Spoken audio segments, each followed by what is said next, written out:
All right, so we are live, and welcome to our first, what we're going to call this, like a technical stress test of our first vodcast. I am Stellar Koala, and we are going to be recapping the happenings from the last week or so at E3. We're going to go through the big showcases. And so joining me is Val, the alcoholic. Hello, Val. Hi, Eh, and I'm literally basically just winging it because I may have been busy the whole week, but I'm excited about what went through E3. And also we have 3Times Told. Uh, yeah, it's good to be here. I spent a lot of time going through each one of those. Missed only, I think, Square and PC, but a lot of excitement from it. And I think it's one of the rare years where I've been ready to spend a bunch of money, too, very quickly. Yeah. So we're going to get in. We're basically going to start going back to Saturday. We're going to start with EA Play, and then we're going to kind of go through the schedule from there. We're gonna skip over some of the we're gonna skip over the PC conference, and we'll touch just kind of barely on the Square showcase. But so I guess get started with the EA Play event on Saturday. Oh, I'm gonna play this video here too because we got this just kind of as some background. So this was not kind of something EA kind of does this off the beaten path of, like, it's not really like an E3 sanctioned event. I think they kind of just do their own thing at around the same time, and obviously there was a lot of kind of focus on the sports games, and of course Anthem was a big one there. So I just kind of want to go through and, for me, kind of point out the what they touched on in their press conference, and then we can kind of go through and pick out the big items for us. So they showcased Battlefield 5, FIFA 19. They gave kind of an apology about Star Wars Battlefront 2. And they showed off a couple of indie games, Unravel 2 and Sea of Solitude. They touched on their sports franchises, NBA Live 19 and Madden 19. And then they showed off a Command and Conquer mobile game, which was an interesting moment.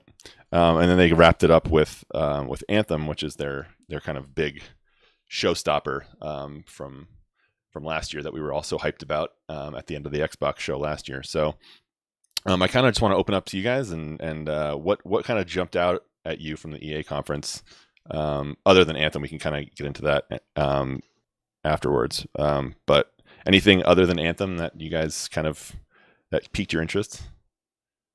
I'm actually kind of surprised that they'd make Command and Conquer for mobile.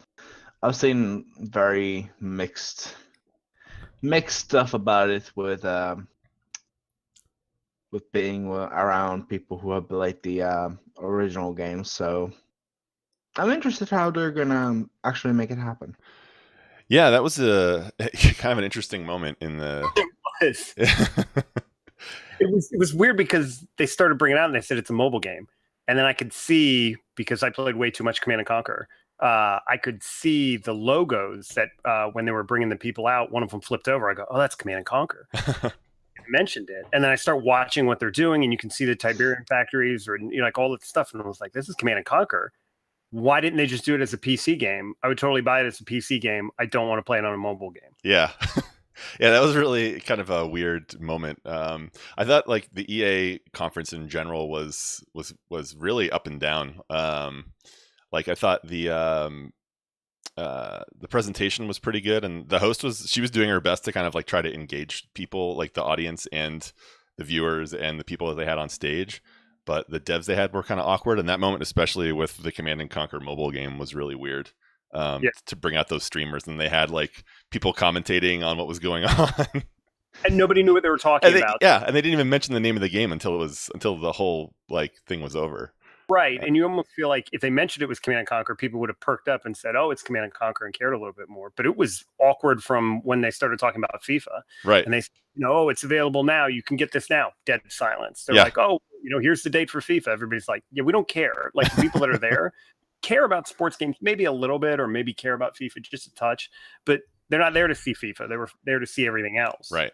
Everyone was there to see Anthem, right? Let's be honest. Like everyone in that auditorium was there to see Anthem. And not to gloss over what Val said about Command and Conquer, because I just also like to hear more of like a little bit about what he was saying. But the Jedi Fallen Order, I really wanted them to just acknowledge it, acknowledge one of those games that they're making.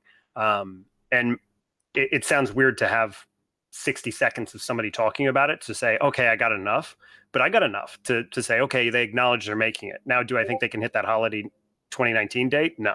Yeah. But we'll see. I don't know. It was an interesting, when you walk away from the press conference and you wanted to see Anthem, and the things you came away the most excited about for me was Sea of Solitude and the fact that Unraveled 2 was there. I applaud any of these guys that say, hey, this is available now. I think that's a great approach. Yeah. Everybody who's watching is ready to spend money, and they may not have bought Unraveled 2 if it comes out in September, but you tell them it's ready now. I almost powered up my PS4 and just bought it just because. And I'm like, wait a minute, what am I doing? So I like that approach, but that, as far as they went from a press conference, I think it was one of the worst. Yeah. I think that's it's a kind of a smart tactic to take. And obviously not all developers and publishers can do that, where you have like those 3 levels of window, right, of release window, where it's just like when you're at E3 and you're like everyone's wanting to get hyped up and you're trying to like you're trying to feed into that frenzy. And so you obviously have some stuff like like Anthem and going in a little while we'll talk about Elder Scrolls and stuff like that, where it's like the release windows are way out there. They're almost a year away, or sometimes they have no release date at all. And then you have some that are like coming out this year, later this year, and then you have some stuff that's coming out right now. You want to have a good mix of all 3 of those things so people can kind of like buy something right now, pre-order something, or like get super hyped up for something that's way down the line. So, just kind of touching on what you were saying about Unravel and Sea of Solitude 3 times. Like I really like what EA has done. What they've done it the last couple of years. They did it last year with A Way Out, where they kind of like take some time out of their showcase to kind of like highlight like a smaller studio that they're kind of that they kind of put on the forefront. And I thought that I don't have her name written down here, but like the head developer of the Sea of Solitude game was great. She was like the best person on stage for them. Yeah, that was awesome. She sold like the way they kind of went through and unraveled that game, like kind of bad terminology since but the way they went through it really got me interested in it. I have no idea what that game is, but just looking at it, the art style, I love the art style that a lot of people are going for now. Don't just give me, hey, this is the best graphics. You can see this looks realistic.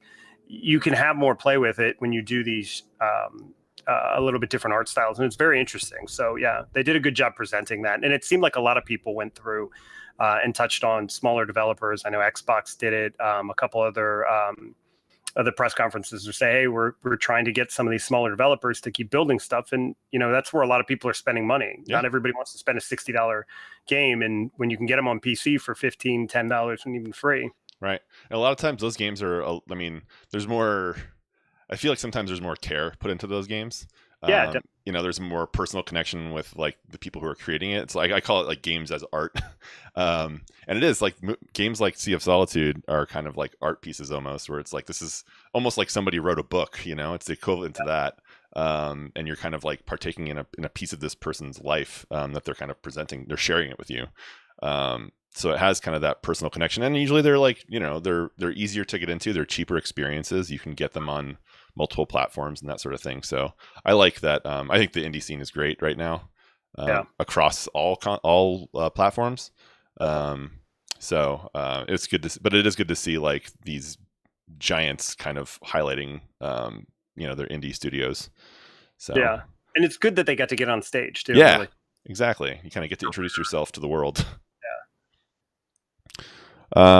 Okay, so so we did get the announcement for Jedi Fallen Order, which was kind of holiday next year. Was there wishful thinking release date? Probably. Sure. Okay. Yeah. Yeah. I don't know. Go ahead, Val. It's probably gonna be more or less pushing towards 2020. Just the thought of like game being literally started from scratch and they just announced that they're just starting to make it. It's probably gonna be 2020, early 2020, but Well, that was the first public acknowledgement, I think, of it. Like everything yeah. in leaks that Respawn was looking for specific people, and it's so everybody's pulling out things through LinkedIn and job searches. So, yeah, that was the first public acknowledgement. Unless people are the developers are learning their lesson that, hey, when we think we're close, we've got a target we can hit, but I don't believe that. Yeah, a game that size too. If they're like, if they're talking about the game being released 18 months or so from now, and they don't even have like a teaser trailer to show, yeah, show me something. They're ways off, I think. I would guess so too, but there's other stuff that we're going to talk about that apparently they're showing hour-long demos, and we haven't seen anything from it. So right. That's true.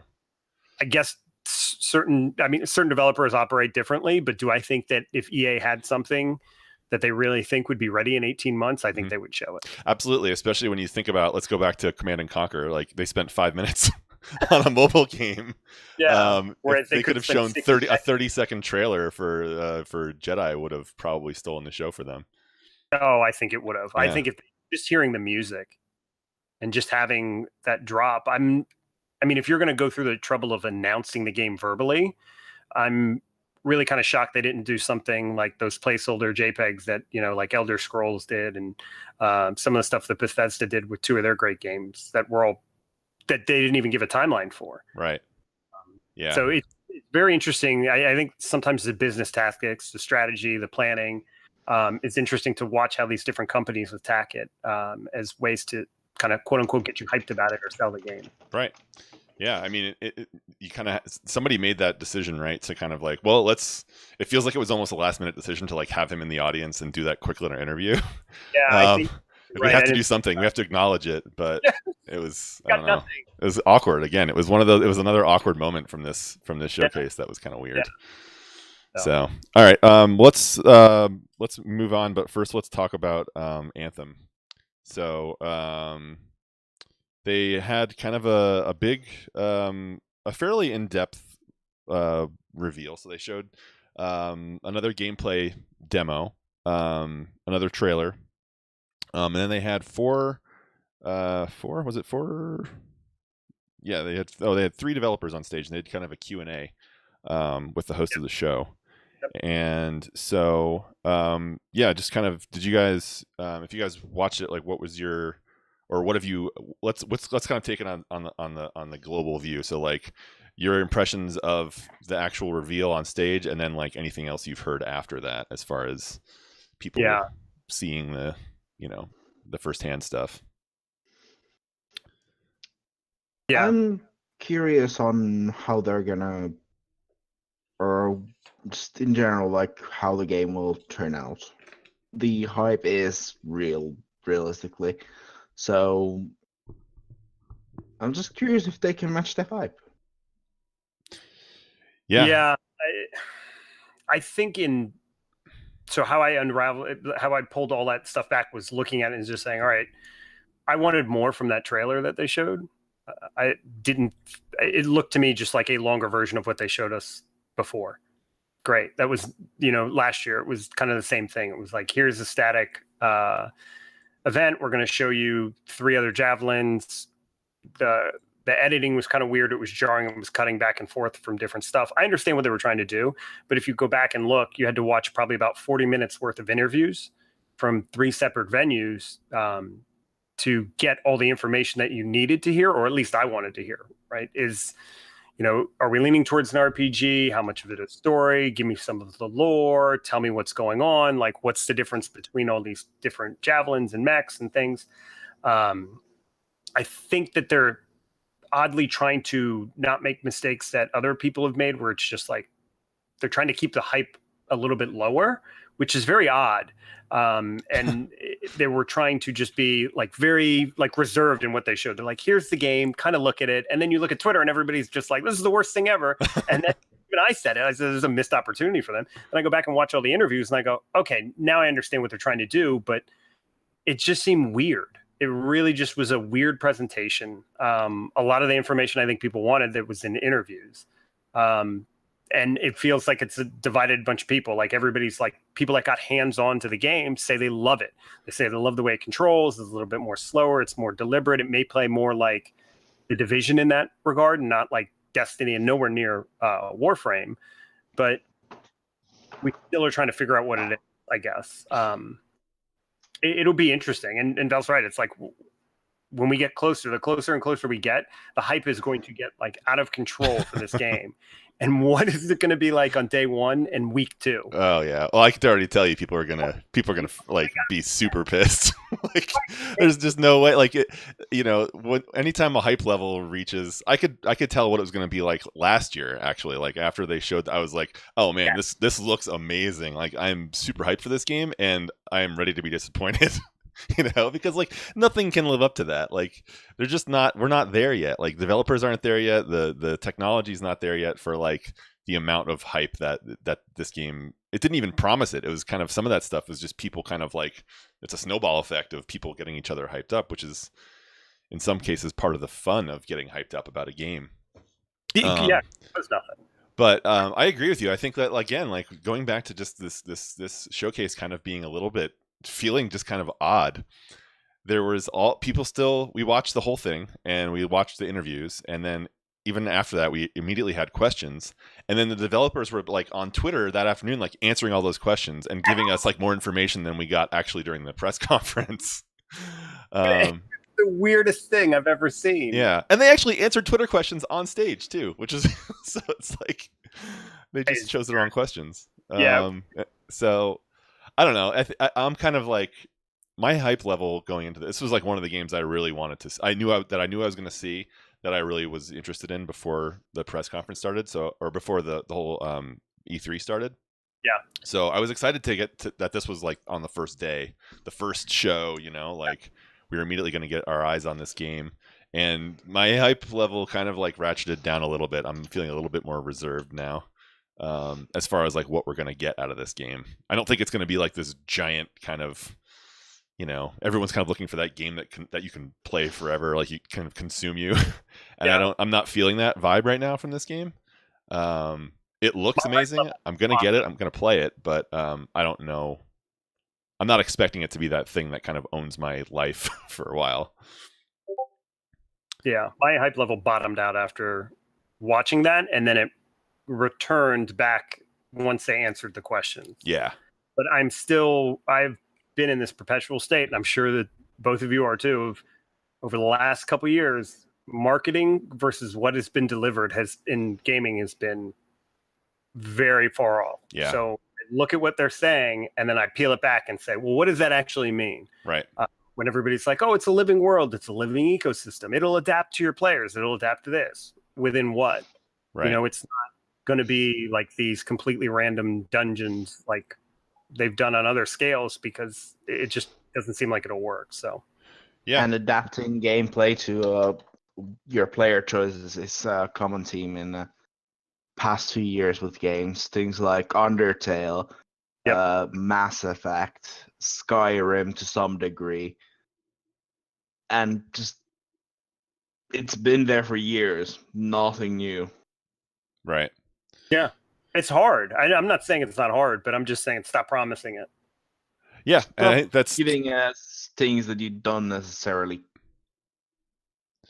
you're not necessarily able to deliver. Right. Yeah, I don't really hear everybody clamoring for those things. I think a lot of that thing, or at least a bucket of what Anthem's trying to fill, is give me a game where the loot and the replay loop of it is enjoyable, but give me a reason to do it. So besides the loot, like I want a game that has story lore attached to it as to why I'm doing sort of things, and give me an interest level that's beyond just shooting things at the wall because it feels good. I think if you do that, then you can fill a void in there, because I think there are a lot of people out there that just they play some of these games and they're all these looter shooters. They're missing something. All of them are. And so whether or not they can fill some of that or do a good job of it, we'll see. Yeah. And kind of like going back to what you were saying before 3 times about like them kind of about it feeling weird that they weren't trying to hype the game up. They were kind of a little bit more reserved. Like maybe that's why, is that they're kind of trying to like temper expectations a little bit. Yeah. But like you're right. Like there's I like to think of games sometimes, like games like this, as kind of this triangle of like, does it look good? Like looks good, plays good, and has good story, right? That's like the perfect triangle of like of a game that is going to engage me for hundreds of hours. Yeah. And I'm like I'm thinking with like BioWare's involvement, like this, I'm kind of like less concerned about the story being good right now. I think that like because they have a little bit of a track record, um, but we already know the game's going to look fantastic. Amazing.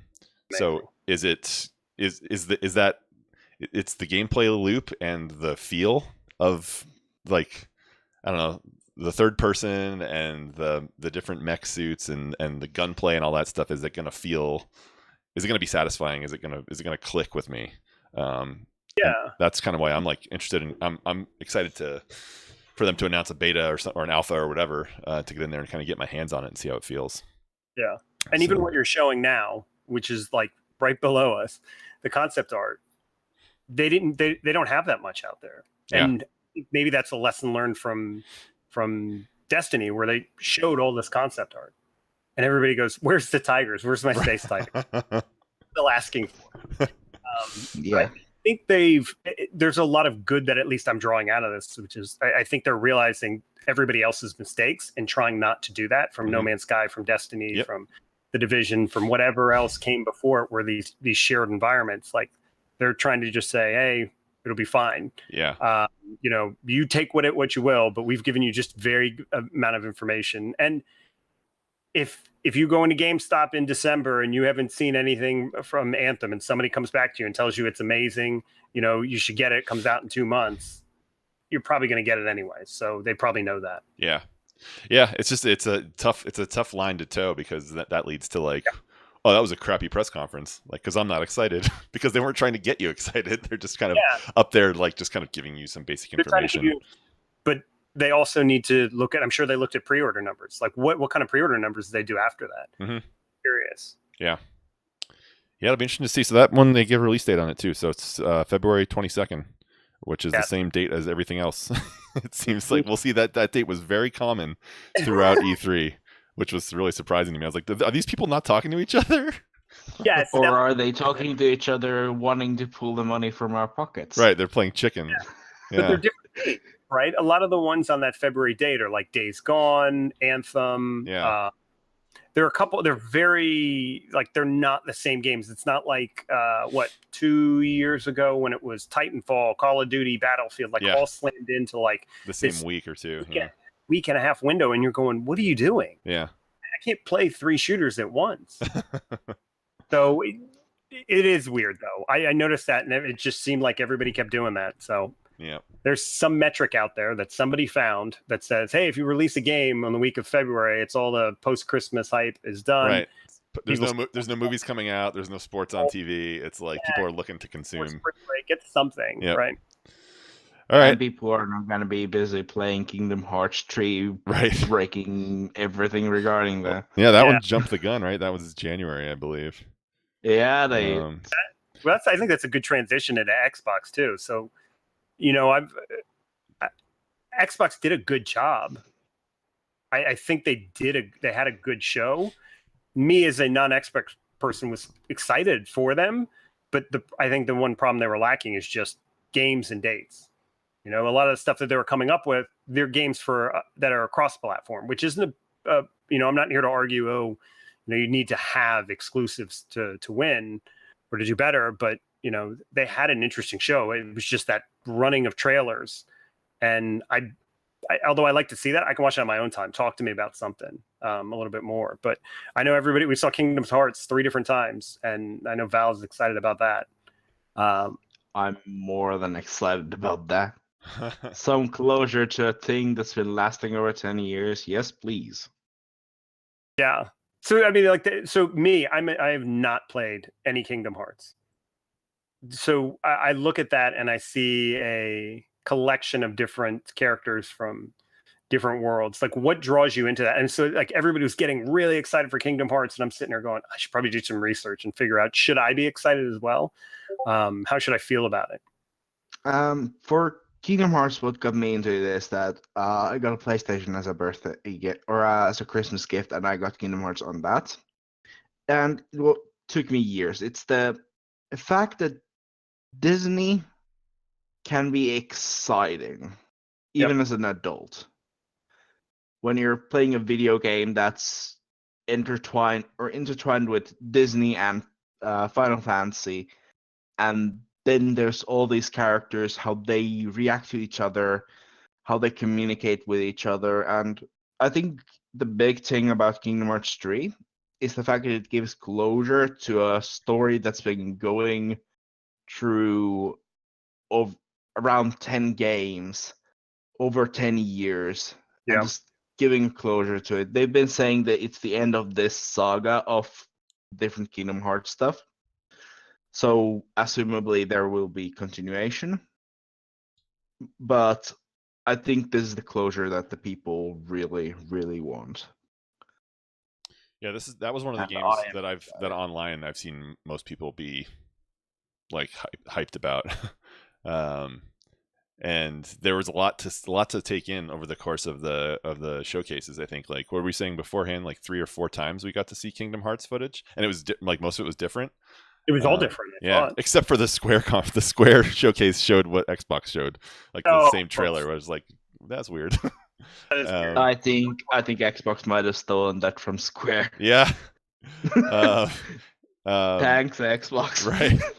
Yeah, because later on we saw like gameplay footage from like the Pirates of the Caribbean world and some other stuff. Monster Sing and whatnot. Stuff in there, yeah. Had a lot of stuff. Yeah. But yeah, that one's coming out like a month before that big February date. So that's gonna kind of try to fit into that window between Christmas and the end of February. It's probably gonna be the game people are gonna be busy playing during the February mass release date. Yeah, for sure. Because Kingdom Hearts is even though it's not necessarily a hard game, it's got replayability, it has lore, story, it has secret final bosses that can be only beat after completing it with the hardest difficulty, like Final Fantasy. Mm-hmm. So it's probably gonna be a game that people are gonna be playing for months to come after release. Yeah. So just as we're kind of seeing, like they also teased the next Halo game during the Xbox show, and 3Times, kind of what you were saying, like they did have, I mean, they showed 50 games, and for me this was a tough showcase to watch because it was just so fast. Like they just kept coming at you with stuff, which is great because like that's the big knock on Xbox right now is that they don't have any games, right? And it's mostly exclusives that people are talking about. But I compared this showcase to, let's say, Sony's, in the fact of like Sony's was like a 1980s cartoon, 1990s cartoon that I used to watch when I was a kid. Mm-hmm. And what Xbox was just like these new cartoons where it's just like boom, boom, boom, boom, boom, and they're cutting to everything. And I'm looking at it going, I'm trying to take notes and write down what everything's going on. I just forget about it. I'll just catch it later and pause it later in every single one that they were doing because they had so many. Now Nintendo did the same thing, but I think they did it a little bit more gracefully. But I don't. It was like they kind of geared you up to it, and then they kind of flashed through, here are the games that are coming very quickly, and you weren't really supposed to get too much from that. You already knew about most of those games, but right. Yeah, so they were able to kind of like, I felt like Xbox 2 was able to kind of toe that line. Like, we know that a lot of their exclusives, they don't have very many exclusives. So I felt like they did a good job of kind of like highlighting big games, even if they're cross-platform. So like even if they're not exclusive to Xbox, like Xbox is kind of like, you know, this is the best. What they're trying to do right now is this is the best place to play these games, right? Is we have the most powerful system. It's the best console. You're gonna get the best. There's no argument. Yeah. Right. So they were. I mean, I thought it was huge when like I was floored when like they had Todd Howard walk out, you know, and it was the first look in the whole showcase we saw. I mean, Bethesda's show was after this one on the same day. Yep. And we got to see Fallout 76 first at the Xbox show instead of at Bethesda's show, which was really kind of a huge move, I thought, on both parties. So we got to see Fallout 76 for the first time.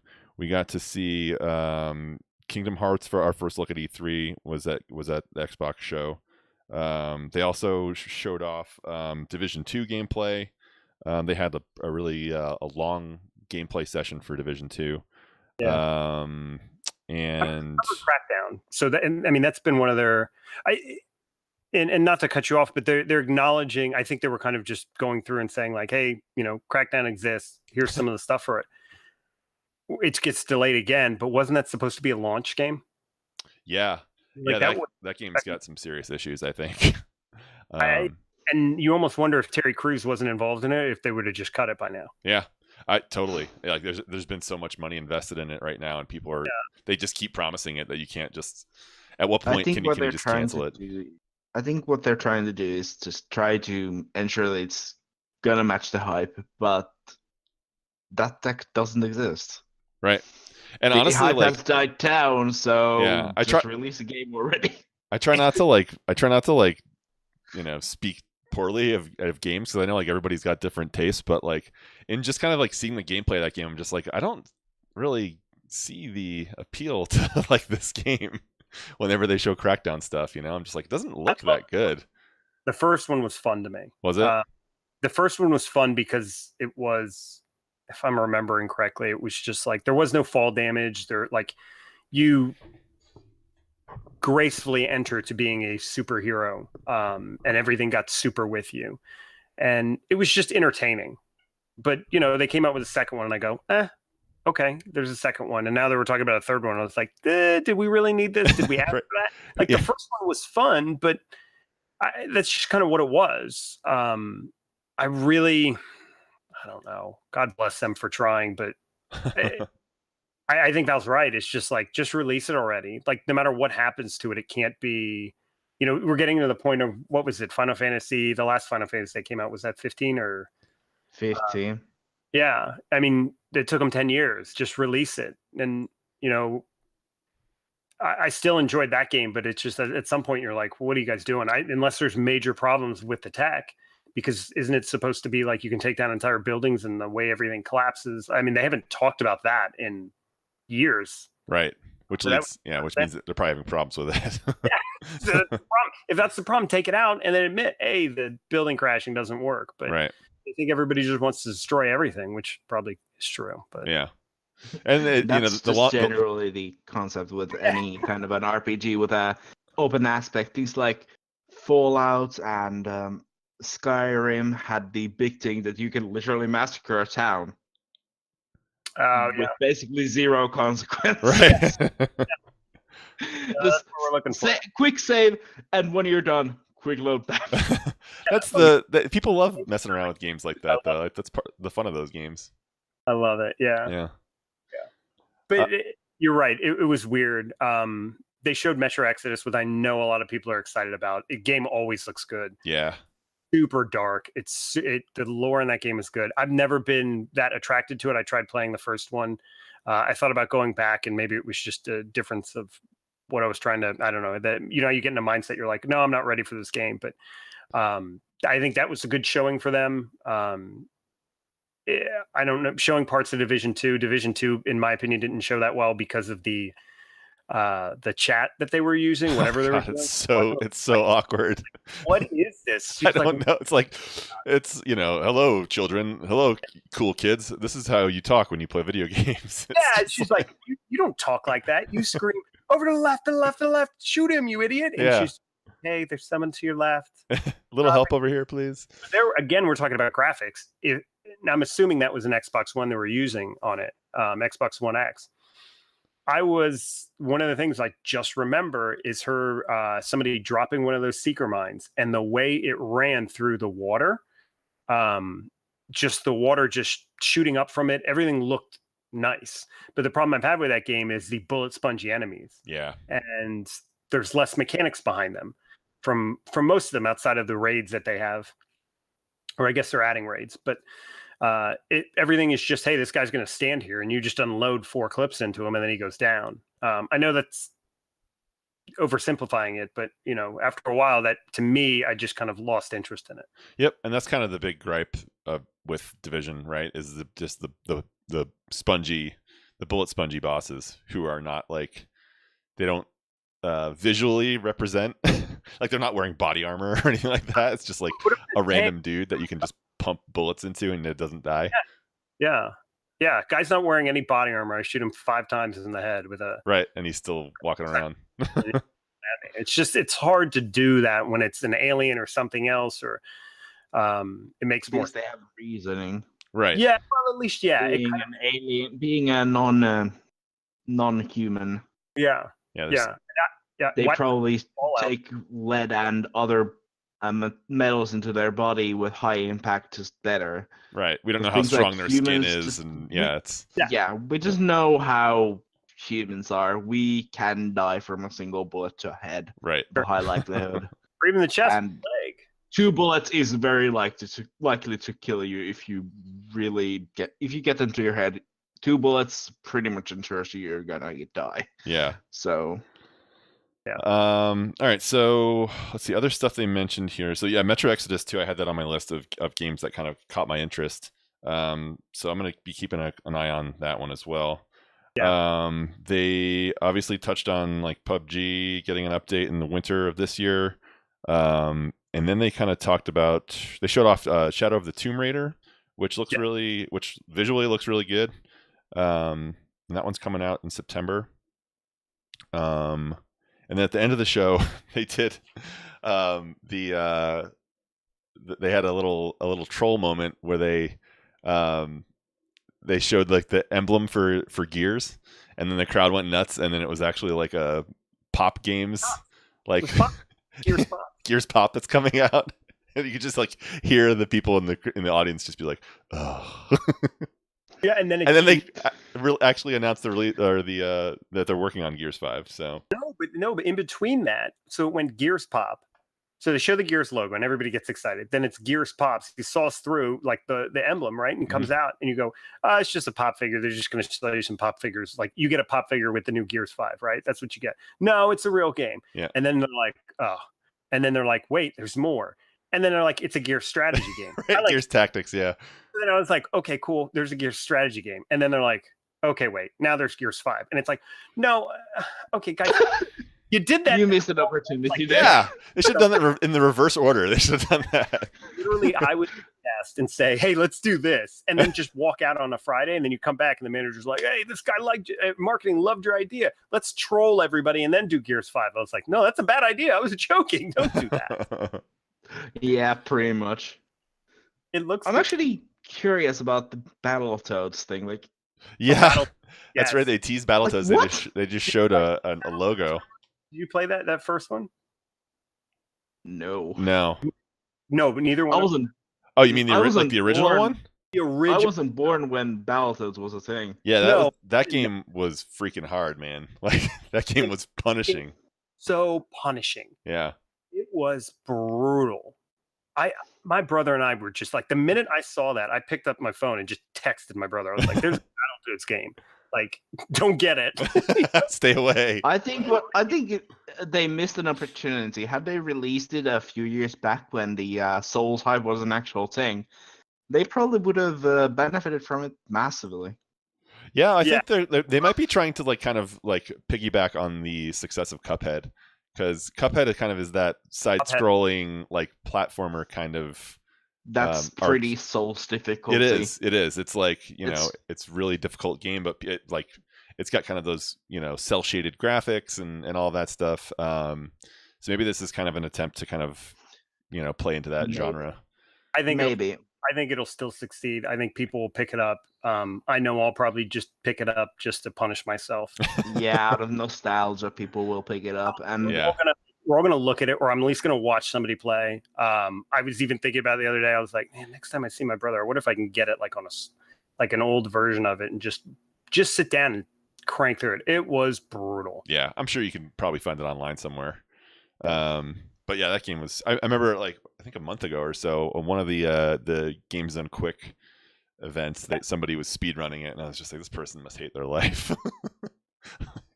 Like, to know this game that well is so just, hard yeah, it's to so hard. speed. Oh, Yeah. I know what you're trying to get to. You were trying to get to Cyberpunk. Well, yeah, that's how they. That was kind of another interesting thing that that Xbox did here was at the end of the show. So they had the Gears kind of reveal, and then Phil Spencer came back out on stage, and he was like wrapping it up, and then they had like these glitch graphics. Let me fast forward to it in the video here.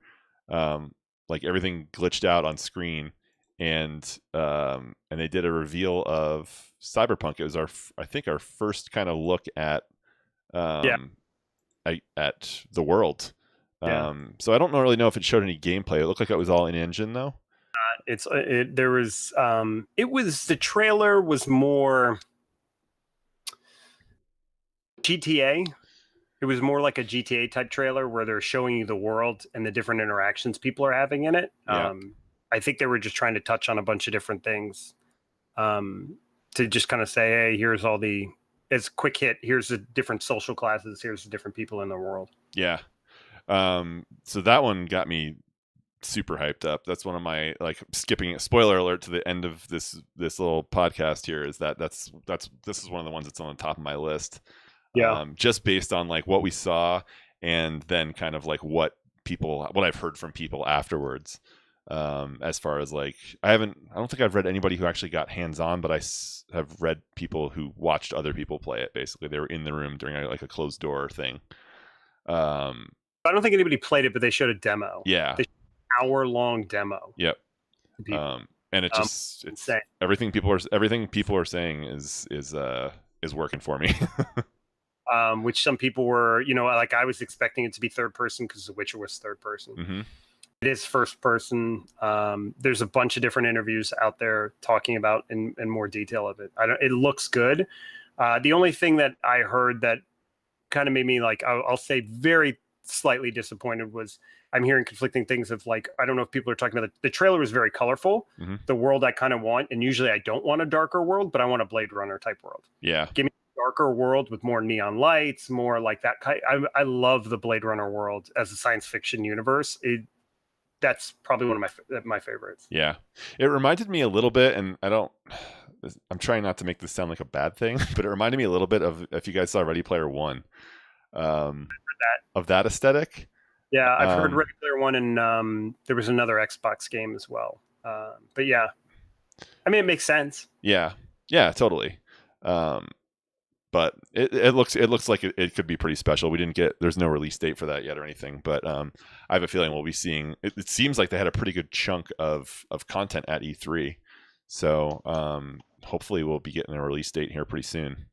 But again, it goes back to what it looks like a lot of people are doing is reserved expectations, not showing a trailer, not showing you any gameplay when they had an hour-long demo, not on rails from what I heard. Yeah. It was kind of walking around, and they've been very detailed on what you can do. I was watching an interview, and one of the writers was even saying that if you're interacting with an NPC and you're looking down at something specifically and say there's a gun or money or something underneath there that would make the NPC nervous, you can change the reactions just by looking at something on the screen. They're going to react.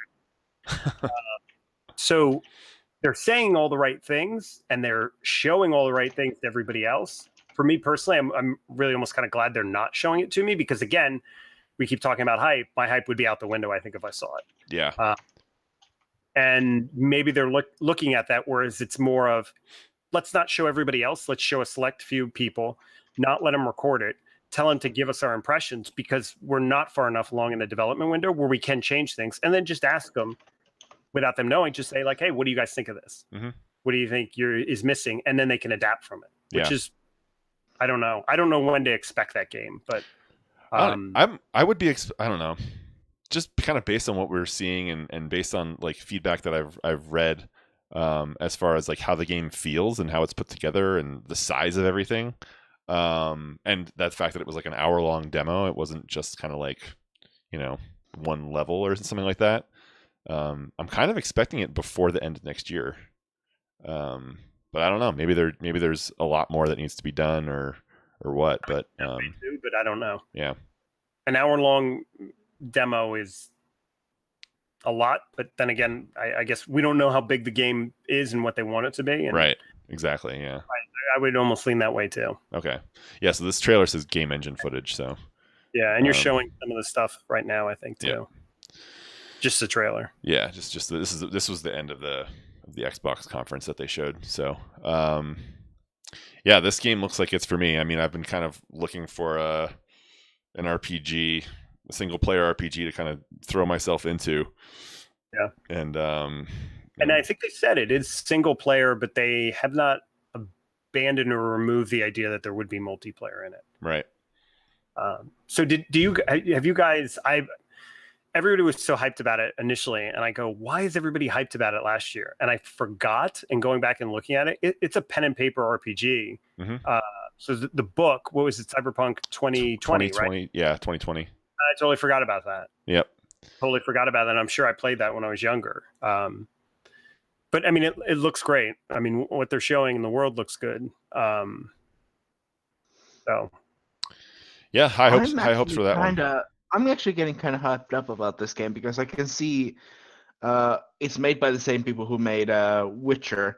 Yeah. And it does have the same aesthetics to the Deus Ex Mankind Divided that I played through not long ago. Yeah, it's getting a lot of comparisons to that too.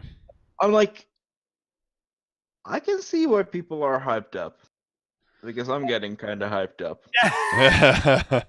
I'm not gonna lie, I'm kind of excited about that now. Watch some of the interviews. There are a lot of interviews where one of the writers is on Cyberpunk is a writer that has been at CD Projekt Red for like 5 years. He was on Witcher. They were talking about how they're not married to the lore that was already in the book. It's just more of a structure. It's not withholding them in any way, shape, or form. I mean, if you really think about The Witcher was great, but if you give me a sci-fi RPG in a Witcher type environment, that's just amazing to me. The world building, everything, I think it's just gonna be really awesome.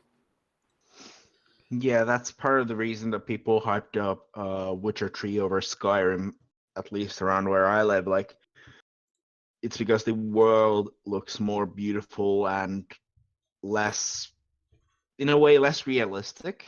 Just more fantasy. Yeah, more fantasy. And one thing that bugs about Skyrim is that it looks so realistic to where I live. It's like, it's basically the same if I walked outside during fall. Like, you live in Skyrim? That's really awesome. Look that different. Well, basically, Scandinavia. Yeah. Same region, so Yeah. it's just, that's what it's based on. Yeah, it's just, I can see how people are hyped up about that, and you can, if you've played the RPG, pen and paper RPG, you can just imagine it as a possible campaign. So it's really not restricted. The same applies to D&D games like Neverwinter or the World of Darkness video game Vampire the Masquerades Bloodline. Like, those are different quote-unquote campaigns. So they're not really restricted to any pre-allocated lore, except if they're based around a certain world, like Neverwinter is based around the Neverwinter campaign. But most of them are not based around a pre-made campaign, so go nuts. Yeah. I'm excited. Yeah, me too. It's good to kind of get some, even if it's like based on other content, you get like an original, this is not a part 2 or a part 3 of something. It's like it's a new IP.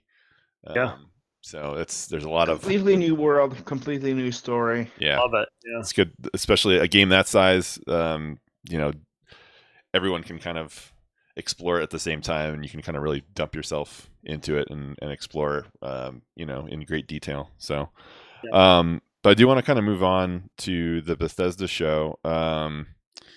Obviously, the big ones here were the the audience to me was a big factor in like the success of this show or failure of this show. But basically, they the big one here was Fallout 76. Obviously, the big showcase. Like we're looking at Todd Howard on stage right now. He's kind of the preeminent game developer in this country, at least. And he's the guy behind Fallout 76. Yep. Do you guys have any? What were your takeaways from what they showed from Fallout 76? I know that I haven't played a whole lot of Fallout 76, or of Fallout in general. But I know a lot of people. This was kind of like their big game of the show. So I'm super skeptical because it's an MMO of a game that's more or less made for a single player. I think it's gonna suffer the same fate that ESO faced. That it's not as good as the original games, and just fails. Yeah, ESO was a flop. Yeah, That's just the feel I'm getting. It might have the same fate, but fingers crossed that it doesn't. yeah, I don't It's know. not gonna be an on-release purchase for me because I'm probably gonna be busy playing other games at the time. Yeah. It's a hard window, I think. This fall holiday season is a tough window. You really have to make choices. But I personally enjoyed Fallout 4. I liked the building aspect, but I didn't do it once I realized it doesn't make a difference. So I made enough building and turrets to just make sure it survived or people weren't complaining. And then I just kind of moved on. But it seems interesting what they're doing. And more or less just, I don't know if it's more of an MMO. I still have my questions. They released a documentary that went through. There were 2 documentaries that were just released over the weekend. One on Bethesda as a company and how they built Elder Scroll and Fallout 4, and then there was another one specifically around Fallout 76, which were pretty interesting. And it seems like it'll be unique, but I don't know. I don't know if I'll buy it on launch. I would like a game to play with some of my friends that is not just a shooter. So it would be kind of entertaining. I never got into Rust. I never got into any of those other ones, survival ones. And I like the Fallout universe. It'll be interesting to see what it is. Yep. Hang on one second, guys. I gotta mute myself for a minute. Yeah, no problem. But yeah, and you can't see. I've got Fallout guys. I guess they're on the top shelf.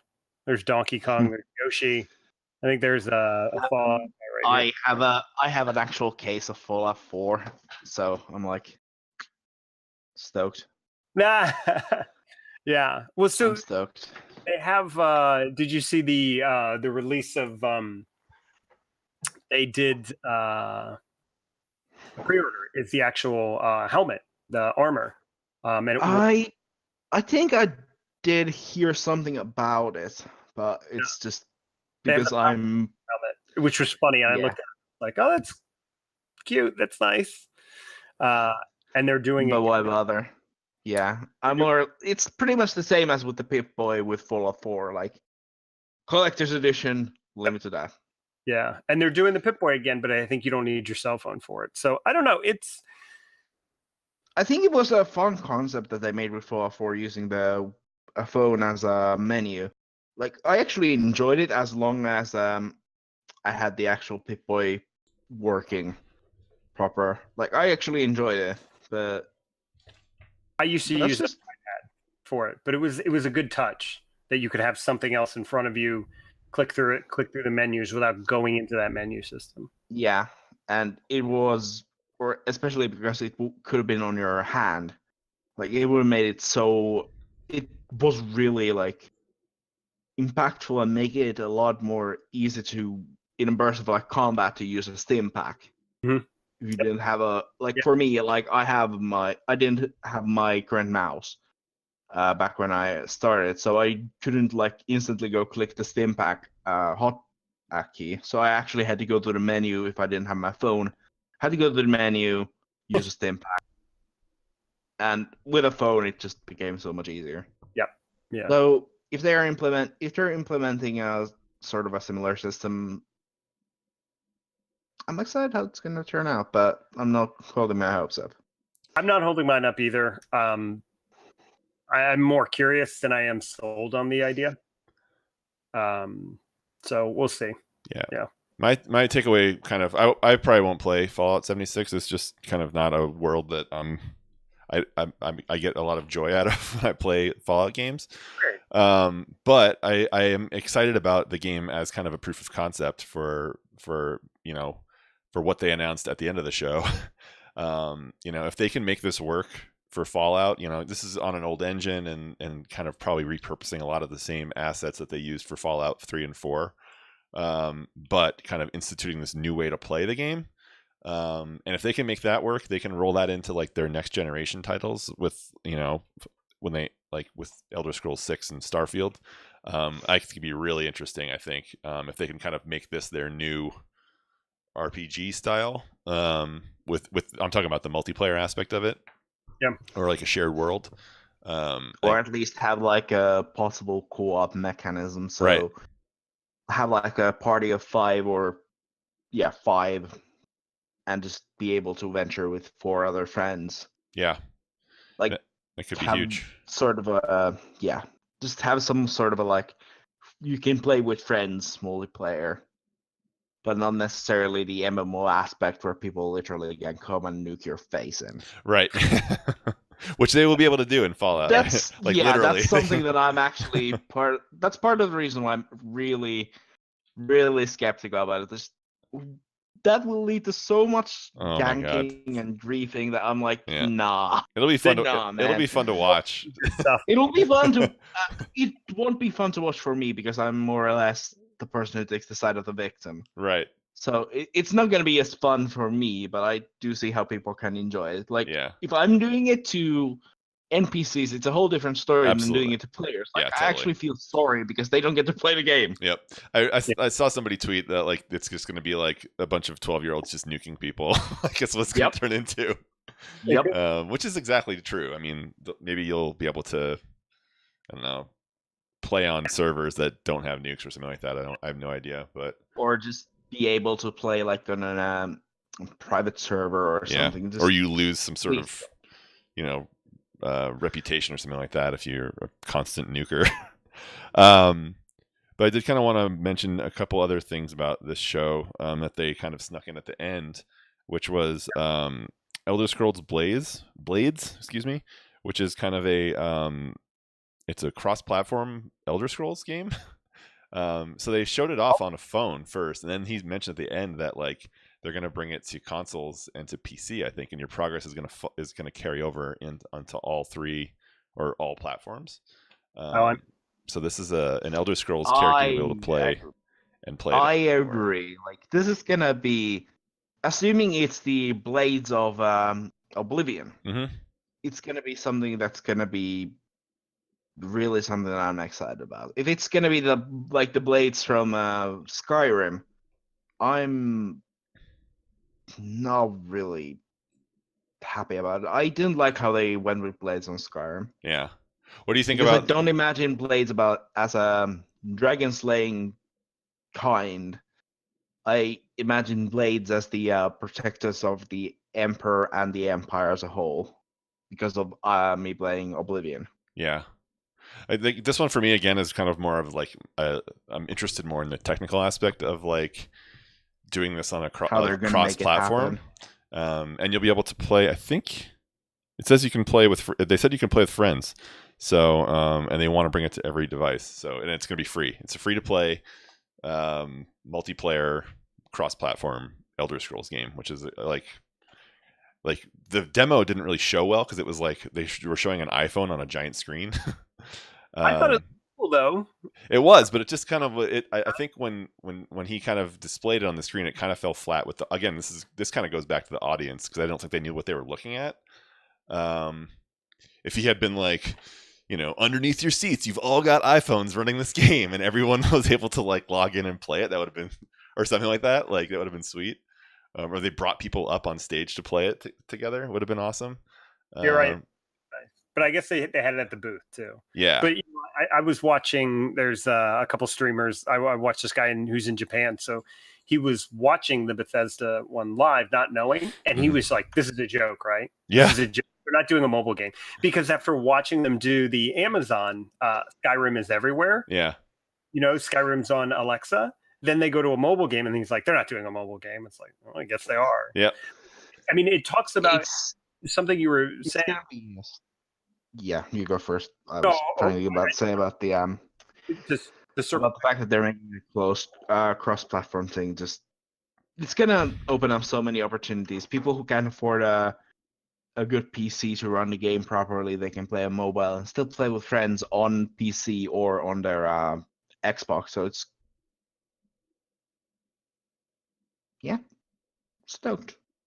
And I think it's good. Stellar pointed it out. You may not know some of the stuff they're doing with Fallout 76, what they're doing with Elder Scrolls Blades, could be also tech demos and stress tests for Starfield and Elder Scrolls 6. So take something from an old tech and Fallout 4 and just churn something out. We don't even know if it's going to be a $60 game, or at least I don't. I haven't looked. Or an Elder Scrolls Blades is free. They may be just trying to tech to see if some of their tech works that they're going to use for Starfield and Elder Scrolls 6, which is what everybody's really excited about, to be fair. Absolutely. It's great that they're doing Rage 2. It's great that they're doing some of this other stuff. And thanks for talking about all this. You forget how much Bethesda touches after going through all that. But I mean, to be fair, everybody cares about it is Elder Scrolls 6. Yep. And what I care about more than any of it is Starfield. What is it? Tell me what it is. If it's if it's Fallout in some space world that's not dystopian future, great. Sign me up.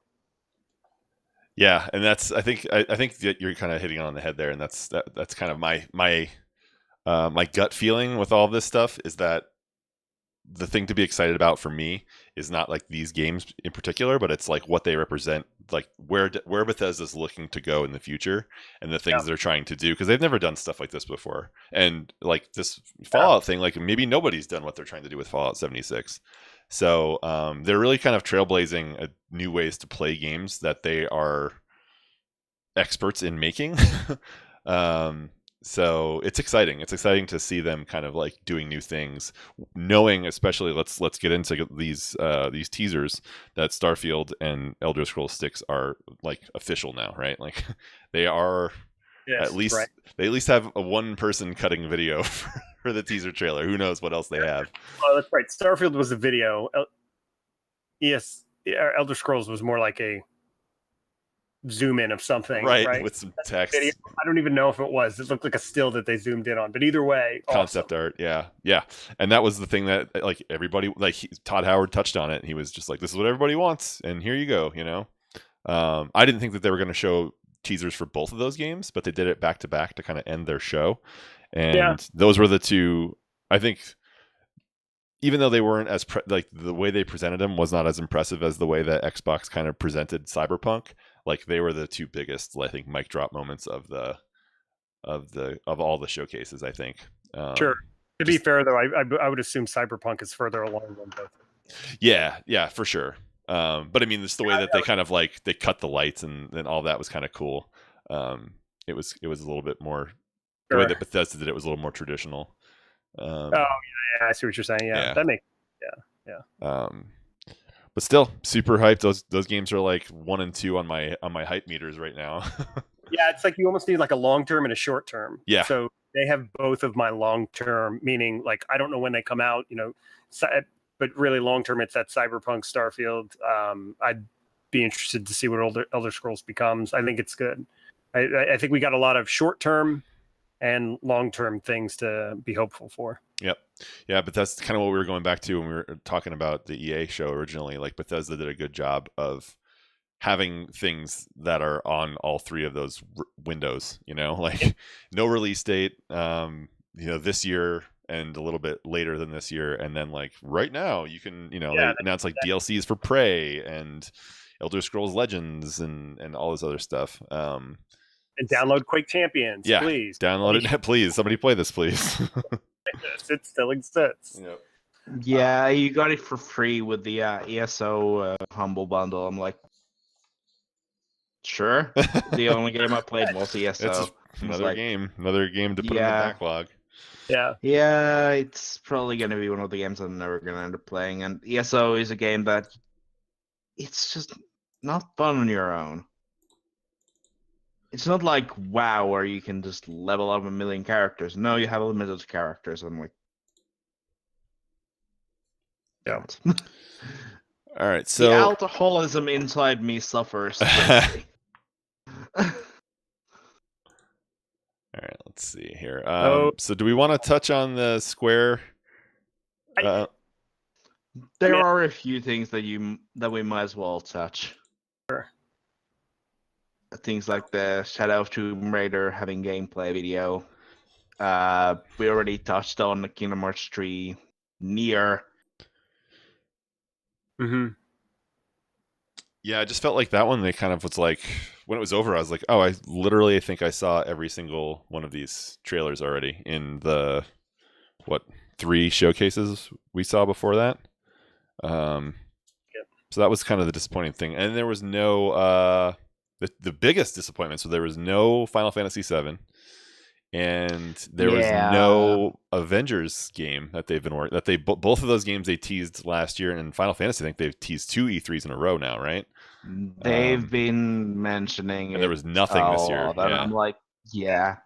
What I'm thinking is that they might be doing very hard reworking around what Final Fantasy VII was, possibly to the point that they're gonna do some what's the word for changing story afterwards. like retconning. Yeah, retconning Yeah. the whole deal with the Final Fantasy VII. I'm like, Yeah. oh, this scares me. It's unfortunate though, because I know that was like when they originally teased it a year or two ago. People were They like, should have "Oh just my god!" remade it with HD graphics and just be done with It's it. one of those instances where they just announced it too early. They should have just HD graphic the living fuck out of it and just released it. Just be done with it. Totally. Don't go completely remaking the fucking game. Yeah. Yeah. No, Yeah, it takes too much time. Entire thing from the ground up. Yep. That's not what we want. Yep. We So yeah, just so want my a biggest HD takeaway remake, is having more available for people. Just yeah, so my biggest takeaways from the Square showcase. I think it was only like a half an hour, but it was the things that we didn't see.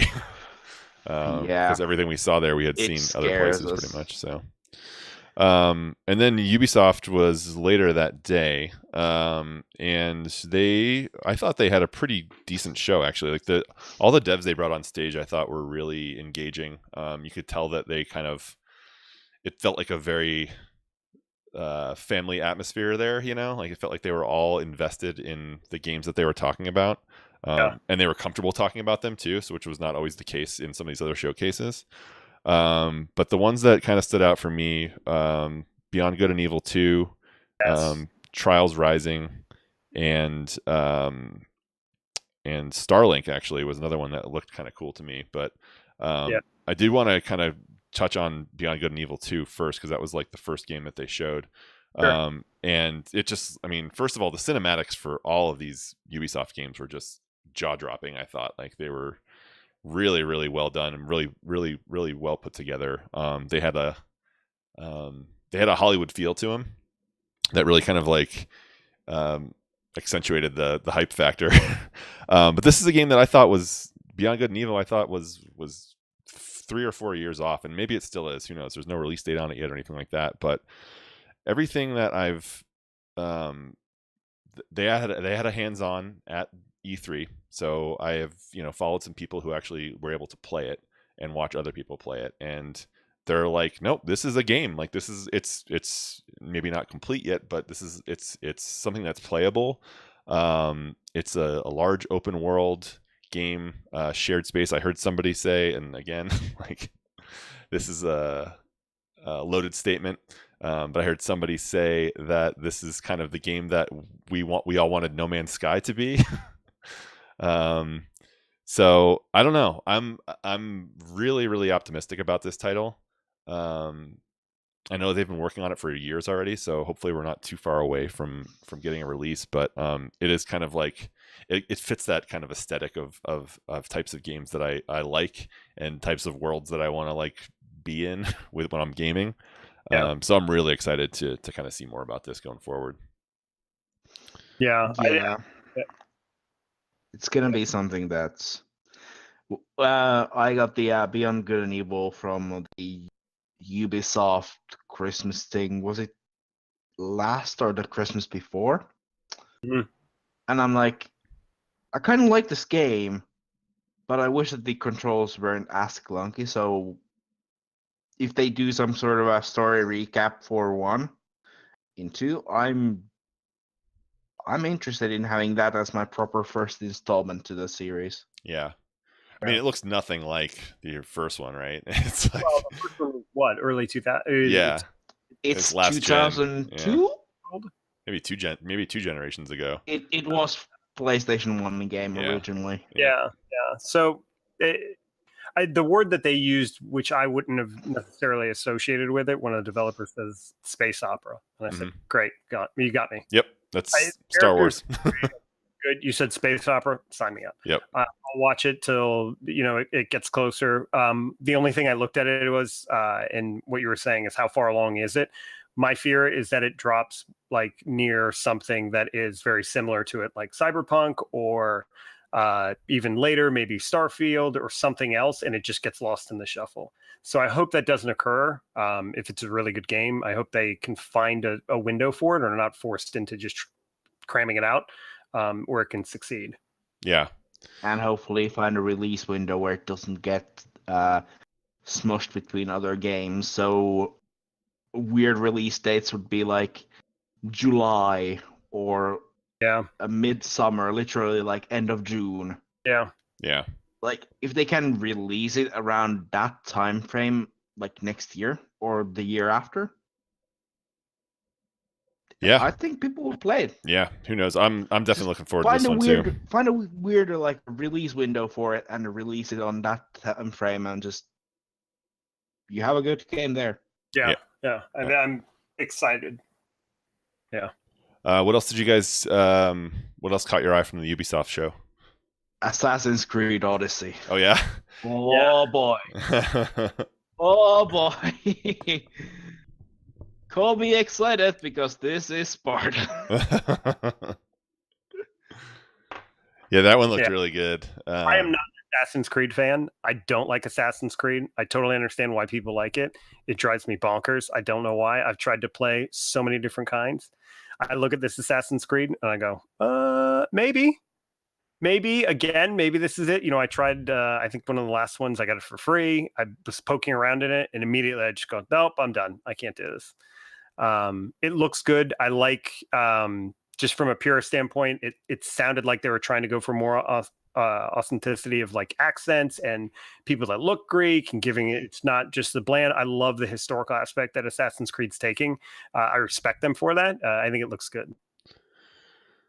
Yeah, I agree. I think again, I'm not like a huge Assassin's Creed player, but every time they release a new game, I'm always like, I'm the same as you. I'm just like, maybe this is where I jump in, And it was like when the Revolutionary War one came out, and then when the Pirates one came out, and like I do like the fact that they kind of like really dive into the historical timelines, and with the costumes and the enemies and all that stuff, and the landscapes. They do a really good job of kind of setting the atmosphere with their with the time frame that they choose. So yeah, again, and that too. Somebody's Mirage is commenting on Starlink Battle for Atlas. I know we haven't gotten there, or we skipped over. We went over. I feel like that was displayed twice, but I think that's Ubisoft would have been the second point where it was mentioned just before Odyssey. That's when I hopped on to Stellar Stream, and it's something that I can see why people are excited, but it's not going to be a game for me necessarily. That one to me looked like No Man's Sky. It did. It looked like a fancier version of it, and that kind of like I'm a fan of No Man's Sky, one of the few. There's a handful of us. But this, I do like the idea of like, I haven't gotten into any. I don't. What's the term for the games that have like the toys associated with them? I forget what it's called. Anyway, I know the ones they got rid of just recently. like Amiibos. Skylanders and like the Skylanders. Amiibos. Yeah, Amiibos, and there was the Disney Infinity was another one. But this one actually has like, it's almost like a Lego where you can kind of like add your guns to the to the ship, and it actually happens like in the game, which is pretty awesome. And it just looked really cool. Like it looked like a cool game to kind of like jump in, and you have your own like custom ship that you have a physical version of, and you can kind of explore all these planets, and you can get into space battles, and I don't know. It looks really, really interesting to me. It's definitely, yeah. So I'm curious to know, where do you get all the parts from? They say, hey, you can go down to the store and get them. Is that the only way to operate it? I have a lot of questions. I didn't get time to look into it, but it was definitely more when they showed it. I go, oh, this is interesting. And when I say it looks like No Man's Sky, I say aesthetically it looks like it, right? You look at it and it's more of the first impression of it. Obviously, it's not the same thing. But it was just more of my initial gut reaction. Space, that you're in the spaceship. It's just color. I'm very interested to see where that is, and what happens to that as well too. Yeah, and I think that was one of the moments of the whole weekend, really, where that developer, the lead developer who was on stage, especially, you could really tell that he was like invested in this game and that he loved this game. That he was building. Yeah. And then they presented Miyamoto with the Star Fox, like little the original model. I thought that was a pretty cool moment. I think it was a very like childhood come reality moment. Absolutely. For them, and I'm very happy for them. Yeah, I feel like that guy was almost on the verge of tears. I really hope this succeeds. Yeah, for their sake. Also, my lips look like they're blood red. They're just dry. No, I agree. Like the Ubisoft that you touched on earlier, Stella, at the beginning, is that the people they bring out for Ubisoft, they support their games. Mm-hmm. If you look at the games that they were even talking about, Rainbow Six Siege had a horrible start, and their player count seems to just be going up. The Division 2 did terrible at the beginning. It was great when you leveled up to 30, and then there was no end game, and everything just became pointless. They've supported that and made it better. For Honor, servers were terrible at start, and now it's a much better game. And they still have a weekly dev summit. They still have things on Twitch where they talk about it. It's a very good fighting game, and it's a shame some of these games did not do well at launch, because I think they would be much better games, especially games like For Honor. Yeah. We're still recover. That was such a unique fighting game when it came out. It was nice. It was very cool. And even The Crew is another one. So some of that thing, I think the same thing in Bethesda. It's just, you see the people there, and they're up there with full hearts, just telling you about their passion, and they're excited about it. And Ubisoft went even more so, because if you notice, they couldn't cut the mic off fast enough when people were getting off stage. With Beyond Good and Evil 2, they got off the stage and they both go, "We did it! We did it!" That was so cool. And it happened for a couple of the other ones. It was a nice moment where I feel, I look at all of these things that have been going on. I don't mind buying a Ubisoft game, and I don't mind buying Nintendo games. The rest of them I'm very cautious about. If a Ubisoft game is crap, I know I can put it on the shelf, and 2 months later it's going to be fixed to the way they're comfortable with. And I feel like Nintendo games are still being developed like they're giving you a cartridge, like probably I got a Mario cartridge above me. They're still releasing them like that, right? They're not releasing with the sense of like, hey, we're going to have to push you patches, but they do. I think that was a nice moment. Yeah, absolutely. And like kind of piggybacking off of that, they definitely Ghost Recon Wildlands is another one that like they just keep pumping out content. They didn't even mention it in their show, but like they keep pumping out content for that.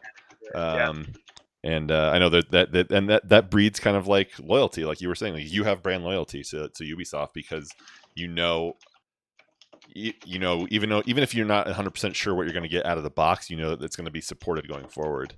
And that's a company kind of mantra for them. With Nintendo, it's kind of the other way. It's like what you're getting out of the box is going to be polished and not have a lot of issues, because that's kind of it takes them forever to make games, but when you get it, like that's what you get, and it's going to be a quality product. So And there's a good comment in chat too. Again, it's like no new Splinter Cell game. That's actually a big shocker. Like, Yeah. Splinter Cell has been a game series that has been released at a regular pace, and there's been now a few years where this hasn't been a new Splinter Cell. That's kind of weird. Yeah, I don't even know how many years it's been now. It's been closer to 5, I think. Okay. 5, 6. Yeah. It's longer period of time than you'd want for a game series. Just feels like they dropped all support for it. And a lot of people probably haven't. A lot of people were expecting that to be kind of like the last moment of the press conference for Ubisoft, was to be at least a trailer or something like that for Splinter Cell, but nothing. So just put them in the Division 2. Right, yeah. Or just put them in Wildlands. Pretty much. All right, so we're gonna skip over the PC show, I think, because none of us kind of got any highlights from there. The only thing we know is that nobody really liked. Right. Yeah. So that brings us to Sony on Monday. I guess Ubisoft was on Monday as well.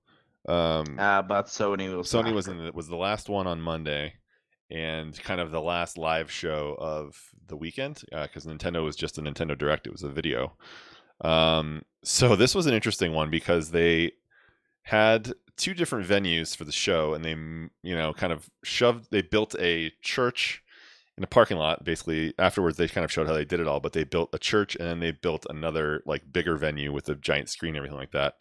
Yeah. So they had everybody kind of crammed into this church that they built for the first part of it, and then they showed off The Last of Us Part 2. And then they kind of cut to a desk with like 4 hosts, and for like, I don't know, but it seemed like about 10 minutes while they shuffled everybody into the other venue. Yeah. And then they did the rest of the show from there. It was kind of an interesting way to do it, and it sounds to me like it didn't go over well on either end. On the one hand, it kind of, there was this big gap for people who were watching it like us. We weren't there. We were watching it streaming. And it was this big gap of like, you get this big showcase for The Last of Us Part 2, and you have a bunch of people just kind of talking who aren't devs. They're kind of these podcast hosts, basically. And they showed a couple trailers, and they did like a reveal of a From Software VR game before kind of getting into the other stuff. And from my point of view, I was like, okay, well, this is kind of like an event that's for the people who are there, and it's kind of a cool experience that they get to like change venues or whatever. And then you hear from people who are actually there, and they're like, as we were walking from one venue to the other, people are texting us like, oh, you guys missed the reveal of the of the VR game from Software. So like people that were there missed out on some content because they were like walking from point A to point B. Yeah. So it didn't really work out for anybody. About it would have been like if I were there live. The big thing is that I don't really want to walk from place A to place B for some sort of a game reveal. Like, just please keep us in one place. Yeah. Well, it was kind of like, because it's hard enough to already keep the seat because you're so hopped up. Yeah. Then talk about walking from place A to place B, missing out on something, and you're gonna be upset for the rest of the freaking reveals. Yeah, I think people didn't really know what was going on. It was very weird. All the references to church and all this other stuff, and I was like, "What's he talking about?" Yeah, I was like, "What?" And it made sense once they finally showed like the video. But yeah, it was a very kind of, I don't know. I applaud them for trying something new, if nothing else. It's just like, do something weird, and if it doesn't work, whatever. At least it's not like a bunch of people in an auditorium. And it's the last couple of years, I thought Sony have done a good job of kind of like doing something different with their show. Yeah, it's different. It's fine. They knew based on the games that we're going to talk about. They knew all of those look great. Mm-hmm. I mean, you could review any of those games to anybody, just depending on what type of game you like, was your favorite one that they showed. So it was interesting. I don't know. I mean, they went through The Last of Us Part 2. I know there was outcry or some concern of what was going on in that game, but the gameplay that they showed, I don't even know if that's gameplay. It looked a little bit more too scripted to work well. The animations looked a little too solid, but everything looks like, I wasn't a big Last of Us fan the first time. I thought it was a good game. I enjoyed the parts that I played, but it just more wasn't for me. Maybe the pacing or something didn't work as well, but it looks great. And I think it's a great idea for them to do another one. And I'm sure people are going to be losing their mind when that thing comes out as well. Absolutely. Yeah. That's one of their like tentpole franchises, right? I mean, I know a lot of people have The Last of Us as like their favorite game ever, or the best game of of the console generation, of any PlayStation game on any generation. But yeah, that again, like that game, and the Naughty Dog games don't really work for me either. Like Uncharted, and that formula just kind of doesn't click with me. It did. Last of Us Part 2 did look really great. Really great. I agree with you that it did kind of look a little bit scripted, like the way that the camera was moving, particularly. I was just like, how would you control this? There was, wasn't that awkward animation, and then if you look at it from the difference between the trailer that followed it, for what was it? It was Ghost of Tsushima, yeah. If you watch that one, you could see the hitches or like the interrupted movements or other things. So you could kind of tell it was more gameplay than the other one. And that game looks incredible. It's just, they know what they're doing in these third person, whatever action RPGs, story driven, whatever they're doing. These exclusives they have are just so good. Yeah. Look amazing. And I even just for me, I just started playing God of War, and I'm looking at it and going, I can't believe this is on just a PS4. I don't have a Pro. And so, like, you just look at some of the details in it. They're doing a great job with all of their exclusives. Yeah. I don't know how they're like sharing information between developers or whatever. Like maybe if you're tapped as like an exclusive developer, then you get like special insight into like the hardware or something like that, because Horizon Zero Dawn was another one that, like, when it came out, I was like, how is this running? I don't even have a PS4 Pro, and I'm just like, this game looks amazing, stunning. Like, it looks unbelievable. And I think it's part of that is that it's the inverse effect, and I don't know why this occurred. Was the Xbox 360 seemed to be easier for devs. The dev kits were easier for them to work with. So a lot of people chose to use that over the PS3. And I think that helped them win. And then the inverse happened. PS4 apparently is easier to work with than it is the Xbox One. So I think that's why you see some of these games that just, they're like, build it for the PS4 and then just churn it out into the Xbox One. Yeah. Some of these ones that even look cross-platform, they still look great on the PS4. But yeah, and even what they were showing on Death Stranding, I am not interested in that game from what they've shown. I mean, to me, Kojima, like, it's just weird, and I enjoy it. But what they showed me was he just looks like a UPS guy. He's just delivering packages. I was saying, I think I was chatting with somebody as I was watching it. I was like, yeah, this is like a dark version of Futurama. It's like Philip J. Fry.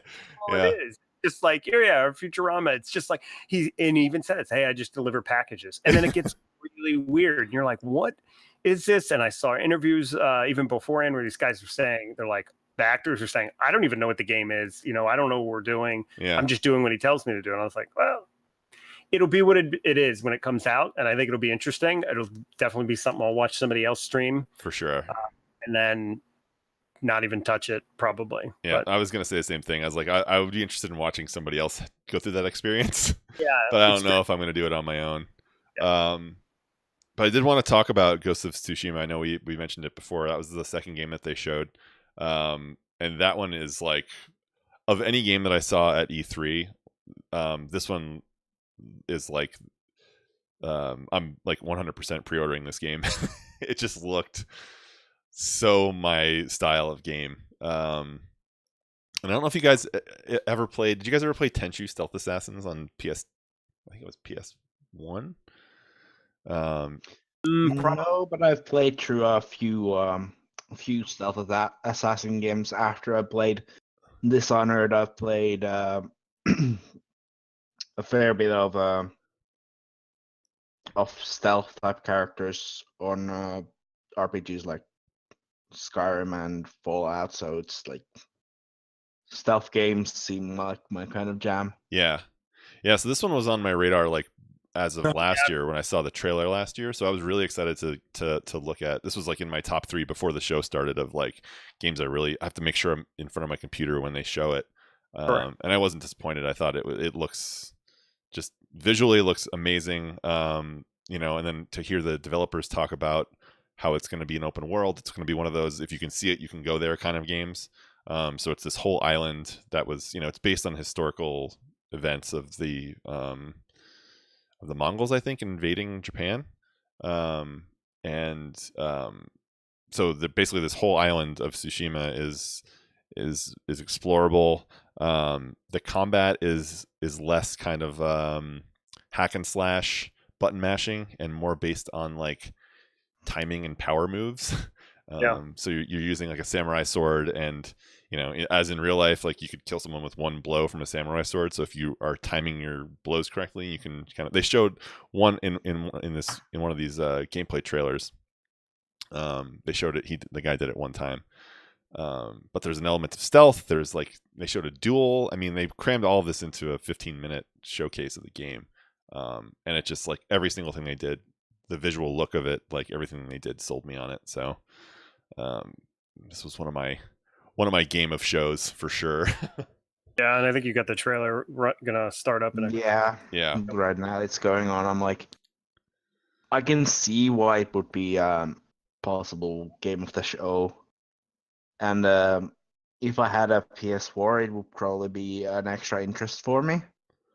And the character you're playing is clearly a samurai holding 2 different swords.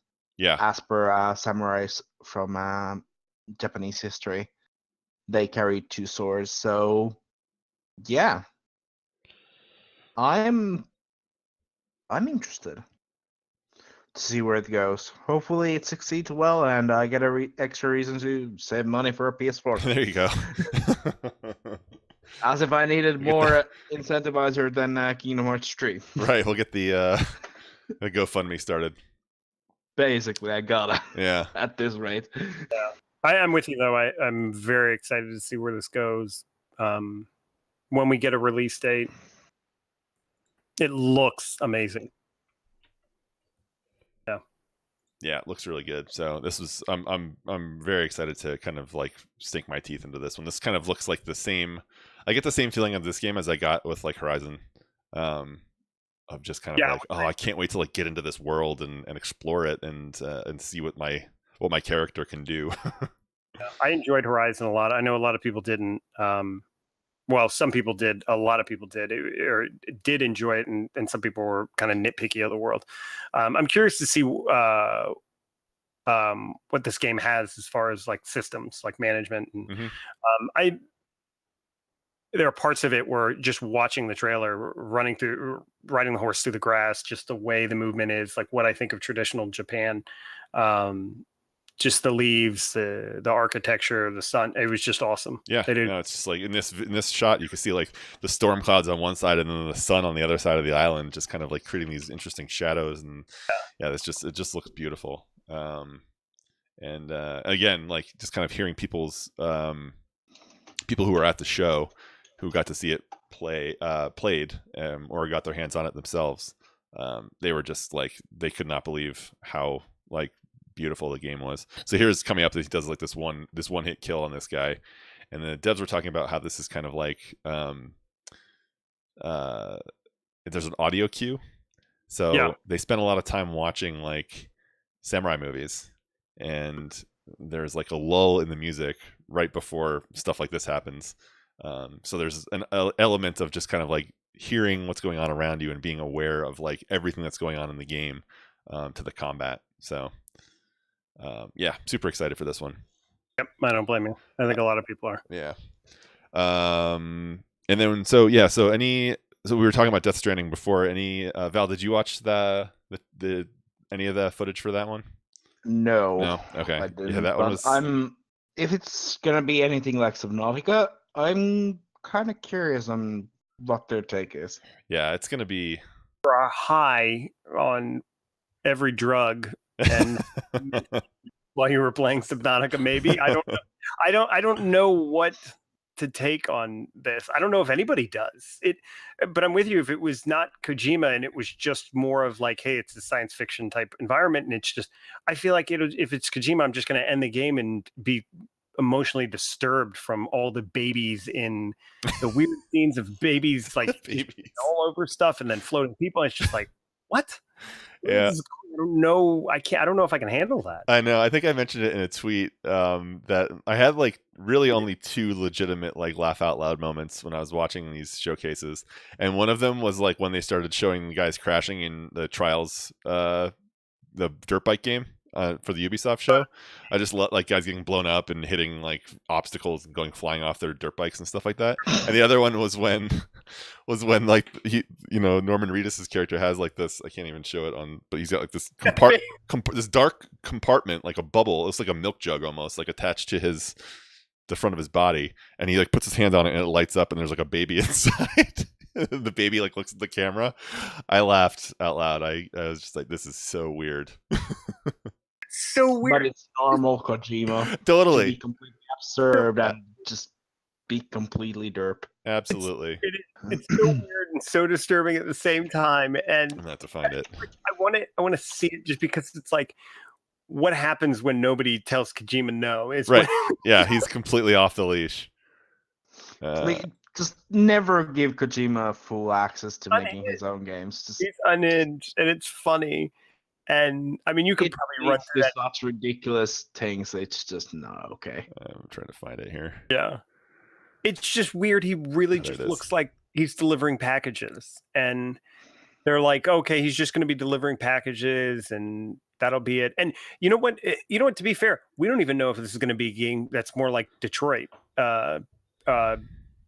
Beyond Human, where it's just mostly cinematics and some other stuff, and then you're just left with choices. Right. Yeah. You look at what this game is. To me, it just looks like a bunch of cinematics, and there it is. It's no. What is this? What's going on here? I'm more about the flappy thing. Like what? The flappy thing. What is the flappy thing?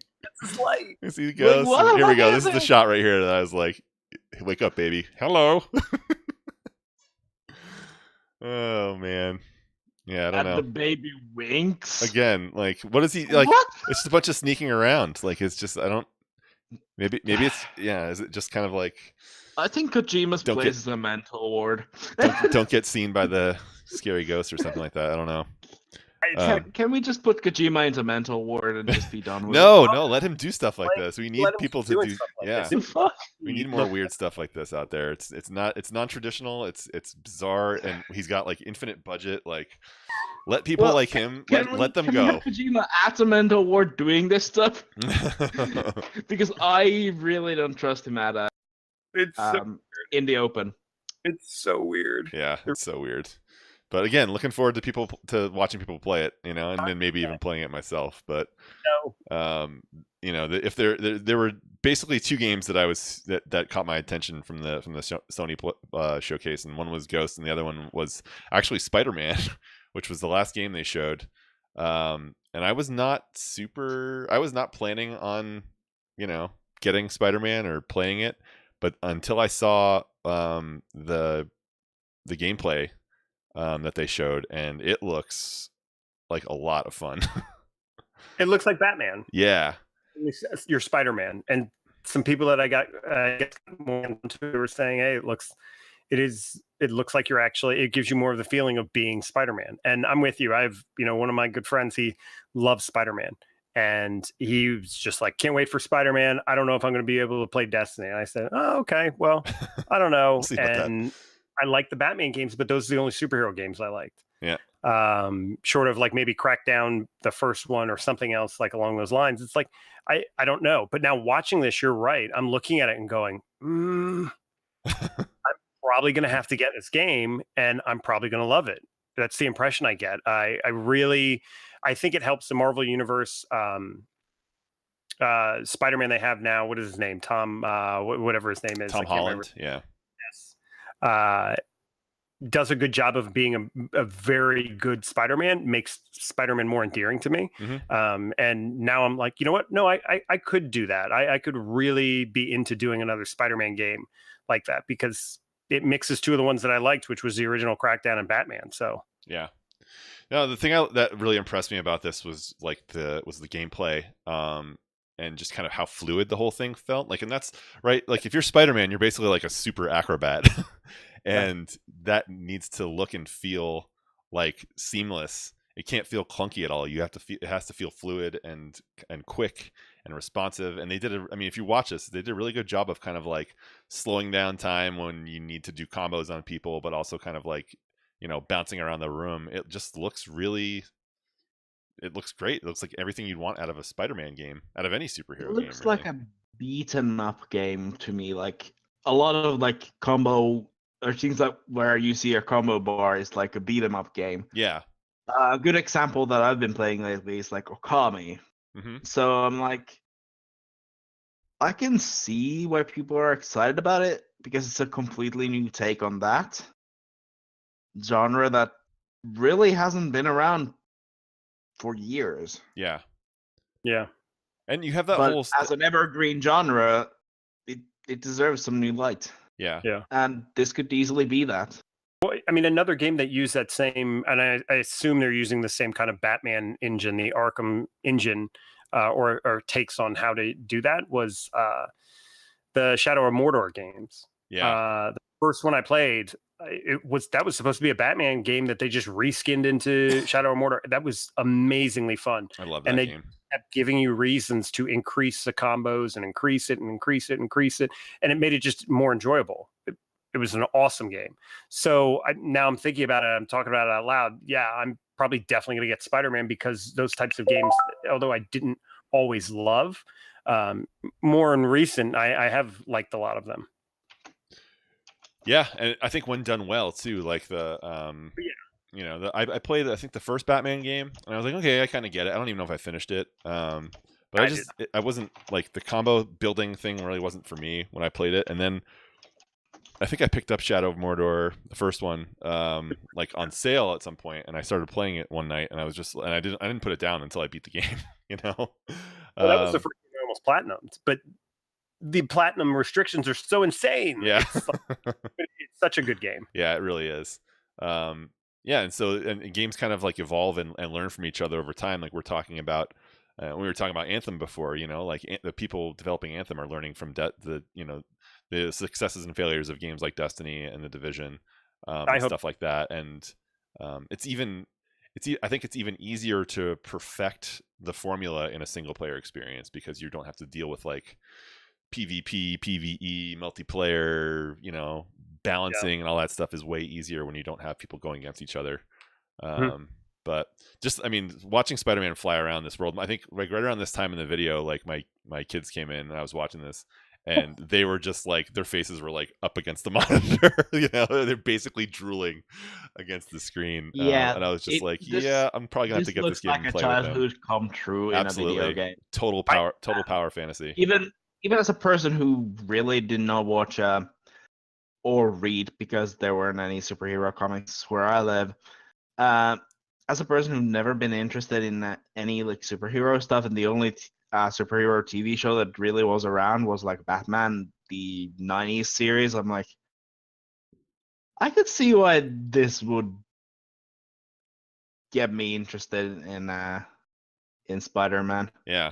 Even as an uninteresting character as he is. Yeah, no, I agree. He's not my favorite superhero at all. It's just this game looks like, I mean, it doesn't have to be even be Spider-Man. Like if it was some other random dude, like, it just looks like it'd be fun to play. Yeah. I think the thing where add the gameplay to like a random storyline, and well, it's good. Yeah. Well, in fairness, this could be Crackdown. If this was Crackdown 3, people would be losing their mind. Right, exactly. Yeah. But instead you have the lore of the character, and you know. Yeah.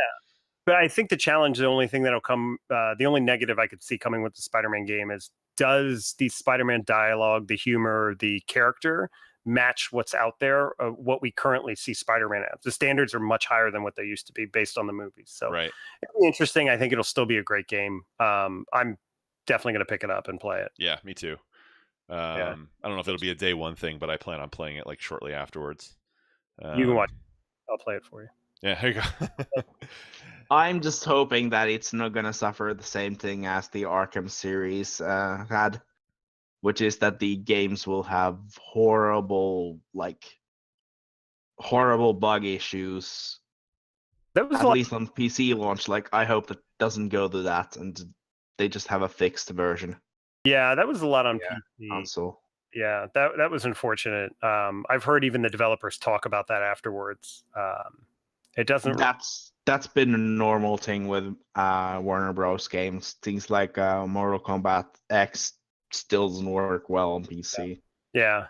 So it's more or less on Warner Bros. Than anything else. Yeah, I mean, I guess I could see this game eventually coming out on PC. I don't know. We'll see. It looks good though. Looks awesome. If they end up making a PC port, they better not fall into the same pitholes as the I think they Batman have series. enough time to fix it if They have, most definitely, and they probably are very well aware that that's a potential thing that might happen. Yeah, I forget the studio. I know the studio who did the Batman Arkham one and messed it up. I forget whether I can't remember their names now. But yeah, that looks good. The other one I don't want to gloss over. They talked about Control. Well, they didn't talk about it. They just showed it. They showed the trailer, yeah. That reminds me a lot of, there was Xbox had an exclusive game that they did a year and a half ago, and I can't remember it off the top of my head. Yeah, I've been hearing Quantum Break. Quantum Break is exactly what I'm talking about. That looked a little bit like Quantum Break. I never tried Quantum Break. I was going to pick it up for PC and play it. I never did. I saw Control, and that looks a little bit like that same thing. I'm very curious about that game.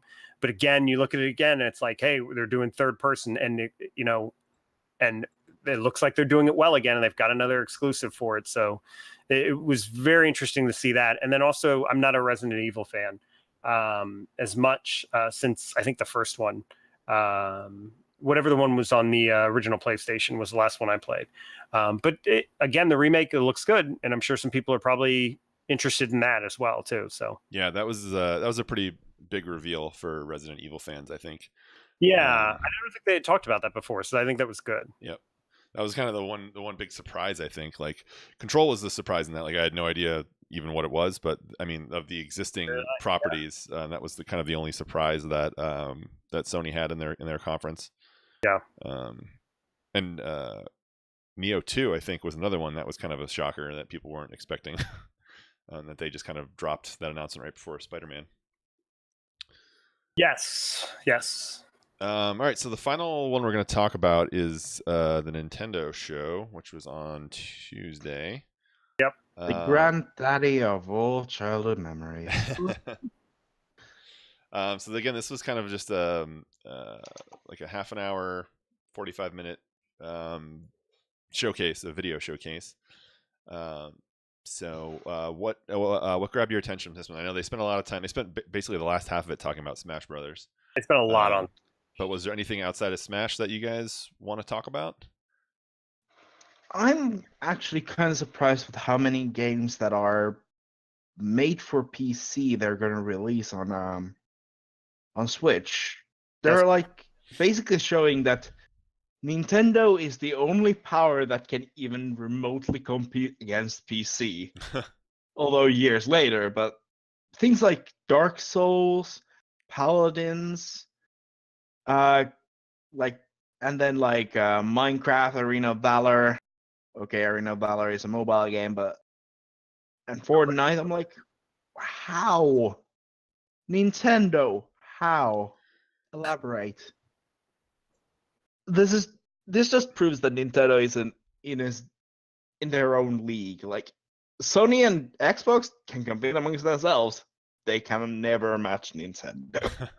Yeah, I'm apparently feeling, which is weird because their stock is down based on after the E3 showing, and after it looks like their sales are down a little bit on Switch consoles, because people were they were really upset. It seemed like the market was upset they didn't have a big tentpole game, and I think. But the thing is that they've had multiple of them, and they will have more coming. But I think if they had shown Metroid, people would feel different. They did not show they have spread rumors that there will be a new Metroid game, but I think that the big shocker is that they haven't said anything about it yet. Yeah, if they'd shown. So the odds are that they are gonna release it, or possibly gonna reveal it at the next Nintendo Direct. Just wanted to kind of leave the hype from E3 off from Nintendo, which would seem weird from Nintendo. Yeah. But it wouldn't surprise me. Things like Amiibo having stock and resulting in third-party markets being literally super expensive. I think Nintendo might be outsmarting everyone and just releasing at the next Nintendo Direct. Yeah, they could be. It wouldn't seem out of nature with Nintendo. So and I could be wrong, but it seems like this go around they have not been showing games with long release windows. Yeah. A lot of times when they're showing you a game, they're showing you a game and saying, hey, it's coming out now. So, the first time we heard about Smash was earlier this year. Smash is coming out in December. I can't remember when we heard about Mario Tennis, and I know those are different levels of games, but it's very interesting. They may be taking that different approach, a more patient, direct approach as well. And they have games that people were excited about that I don't know that much about. I heard Octopath Traveler.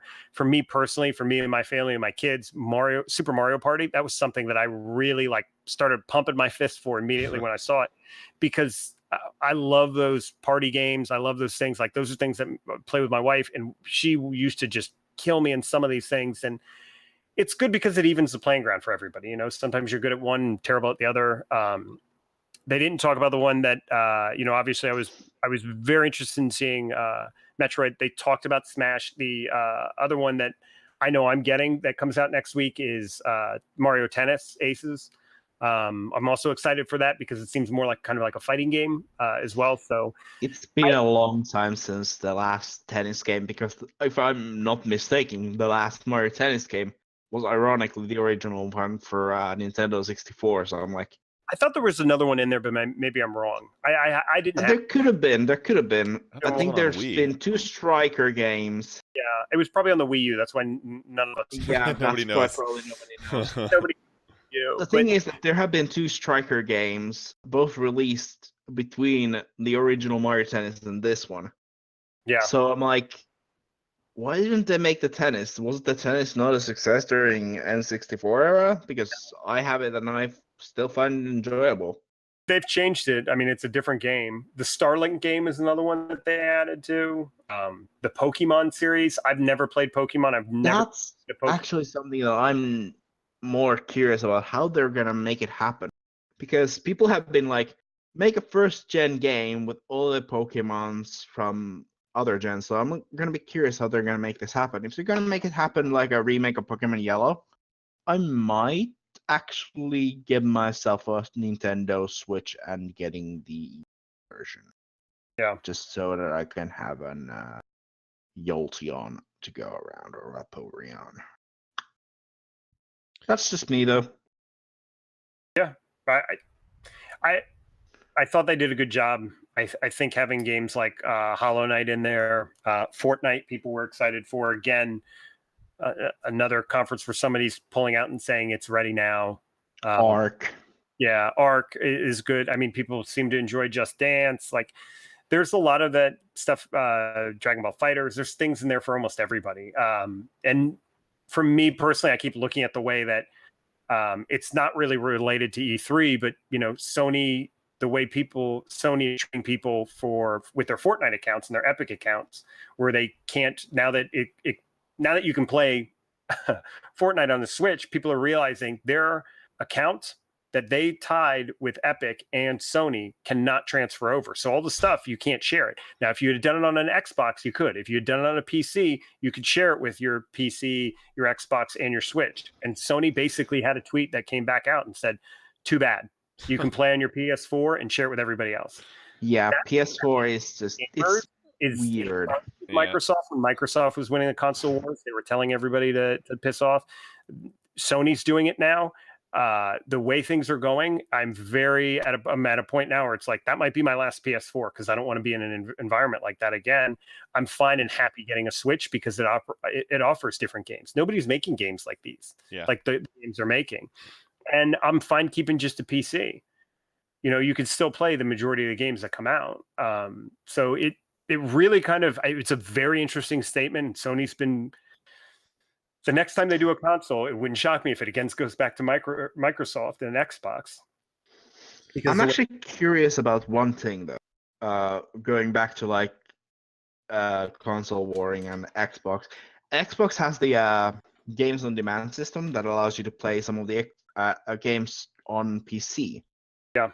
How many of the games that they unraveled on E3 will actually have that? Will Kingdom Hearts have that? Because if it does, then I don't have to buy a console. I don't know. Yeah, I know they're But here's hoping that most of them will have that, so not even like PC gamers don't have to feel like left out. Because most of these were like not on PC, but on different consoles, and those that were on PC were kind of a letdown. Yeah, you're talking about what is it? Xbox's what is that called? Game Pass? They have a Game Pass. Not Game Pass, but the system that they have with their games that you can play it on PC or Xbox with one purchase. Oh, whatever the system is called, that's the system. Yeah. But there were interesting ones that I saw where somebody else was it EA had one where it seems like it favors more PC people. I don't know. There's like all these game services that people are coming with, and EA talked about theirs, and people are saying, well, why would you ever do that? Well, if I buy just FIFA every single year, I don't want to own FIFA 18 right now because FIFA 19 is coming out. And it just confuses me why they are keeping making the sports games every year, because we'll buy it. They're moneymakers, yeah, okay, it's moneymaker, but it just doesn't make any logical sense. It's the same with like Battlefield. That like they could add a map pack. Problem solved. People buy it though. Yep. They buy it, which is the big thing. It makes money, but if people were to think for just a moment, it would stop making money. Yeah. Well, so you're right. If they just released roster packs and changed it, but somewhere there's a metric in there that says that 50% of the people that bought last year buy again this year. So yeah, it's a thing from back in the day when they couldn't do the online updates thing. So they're just keeping that trend on and just trying to fade the fact that there would be a way cheaper method. Yeah. But the true thing is that they would probably get more sales if they were to do roster packs to the game. So okay, sure, you won't make as much money per game that you would make, but you also save a fair bit of resources by not making a new game every year. Yeah, I guess so. I don't know how much they're actually changing the game. They do change it a fair bit, doing different consoles, adding different mechanics. It's just you could save the money and just create the different characters. Yeah. And try to sell those for like, I don't know, $5, $10. Yep. They would make more money out of that. Since they are not full priced games anyway. They're not like $60. They're like 30. What, the sports game? I thought they're well, sports games are full price. Yeah. Are they really? Yeah. They're full price. They're $60 games. Yep. Damn. Well, apparently Finland doesn't approve that because they're selling those games for like half. There's a certain set of people though, a certain set of players who just like those are the only games they play every year. Yeah. Right. So occasionally they'll pick up maybe one or two other games over the year, but it's like people like year they buy Madden. Like every year they buy FIFA. I know people like that. So my cousin is one of those persons that they buy the NHL every year. I'm like, yeah, I'm like an every other year sports game guy. So I'm like an odd year FIFA person. Yeah, but I think that's the way to do it. Yeah. I don't need it. I don't need a new one every year. It's, I'll play it. If you were doing it every year, I think that's where that Game Pass comes in. If you're doing it every year, you don't need the physical game. Right. You got 12 months of something that's just there. You just access it Yep. as long as it. So. All right. Anything else? Do you guys want to talk about Smash at all? I have nothing to really add about Smash. I don't know. Excited. Are you? I don't know anything about it. I've never Yes. played it, and I know that it's got like this humongous like following. It's another case of like you couldn't just make the character packs, but because they are completely making the roster except for the vanilla games, it makes me excited. Yeah, so I've never played Smash. I play games that are Smash ripoffs or Smash like, but again, it was never had a GameCube, never had a Wii U. For some reason, never was on board with Smash with the people I was playing with, so I just never got into it. So you never had an N64 either? With an N64, we did, but it was during college, and those were kind of hazy years. It was a lot of Mario Kart or Bond, and the fighting was Tekken 7. Yeah. So there was not much room for Smash. If somebody came to me and said, "Here's Smash," and showed me it, I would have bought it. But I at that point, it was just like we had like 2 or 3 games that we just ran through for 4 years. It was weird. And I was playing a lot of single player games by myself on PlayStation. But yeah, I'm excited for Smash. I really am, because I've got my Switch. I've got everything set up. My kids kind of understand the characters. We've played games that are similar to it, like in Brawlhalla. So I'm really excited for it. I love that there's 64 of them in there. I love that it's like a process of unlocking all of them. We could still use some Waluigi in there, I think. I love the characters. I think I know all of them except for the ones in the Fire Emblem series. My kids were going nuts for that. You know, my one daughter came home and was just like, "Hey, can I watch the Nintendo conference?" She wanted to see what she missed, so I just showed her the Smash trailer, and she's like, "Yeah, I'm gonna play that." And I think it's funny. Dad, I'm pre-ordering that. Donkey Kong's my guy, so Donkey Kong was drowning at one point, and they're like, "Oh, Donkey Kong can't swim," and they're just pointing and laughing at me. You know, I like the idea of that game. I think that's also a game my wife would be into. Some of my friends, you know, I miss the couch co-op stuff. Like, hey, come over. Oh, I don't know how to play. Just pick a player and we'll just button mash. Yeah. Oh, that's what I like. They did announce Overcooked 2 coming out during the Nintendo, and that's a game that my wife and I play. I've done that. That's the only game that we own that she asked me if, you know, hey, do you want to play Overcooked tonight? So. Yeah. I'm actually kind of excited that there are so many returning characters from Smash, from Brawl. Yeah. And so many returning characters from 4. I'm like, yeah, I could be into this. Yeah, it's smart. And they're adding the Inklings and Ridley playable characters. Yep. Got me excited. Yeah. And if I could get a Switch, I would get this game, assuming all of these will be in the actual like roster, not DLC stuff like Bayonetta, Cloud, Ryu, Corrin, were all DLC characters. You had to buy the character packs that were like, okay, $2-3. Also Mewtwo on the DS and Wii U version. So I'm like, if they are like quote unquote core roster, I could be very interested in it. Yeah, I think the impression is that they're all in there to start, and you unlock as you just need to unlock them. I can't imagine trying to balance that. It's a balancing act every single time. There's always a tier list. Like during Brawl, Meta Knight was absolutely broken. You could just spam a single move and just basically obliterate enemies. But with Smash 4, they somehow managed to balance even a bigger roster. Having Meta Knight nerfed to ground and having many other characters just balanced up to par. I don't think there was a proper tier list in 4. Yeah. All I know is what I heard was that they were all like, "Oh my gosh, balancing this game was so tough." It must be really rough because there are so many characters. It would face the same issue as Overwatch already has as a game for PC. Like there are always characters that are countering each other. Yeah. It's gonna be a really big balancing act. Like as far as I'm aware, Overwatch would be a fine place if there wasn't the if there wouldn't be the meta of stun locking people at the moment. Okay, yeah. It's a nuisance as a character who or as a person who prefers fast characters with capability of just bursting down enemies. Like if you get stunned, you're dead.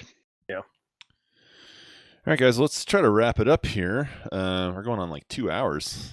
But I did want to kind of get your guys' take on like your, I don't know, let's see if games that you actually, top 3 games that you're most excited about that you saw, that you actually saw like gameplay of.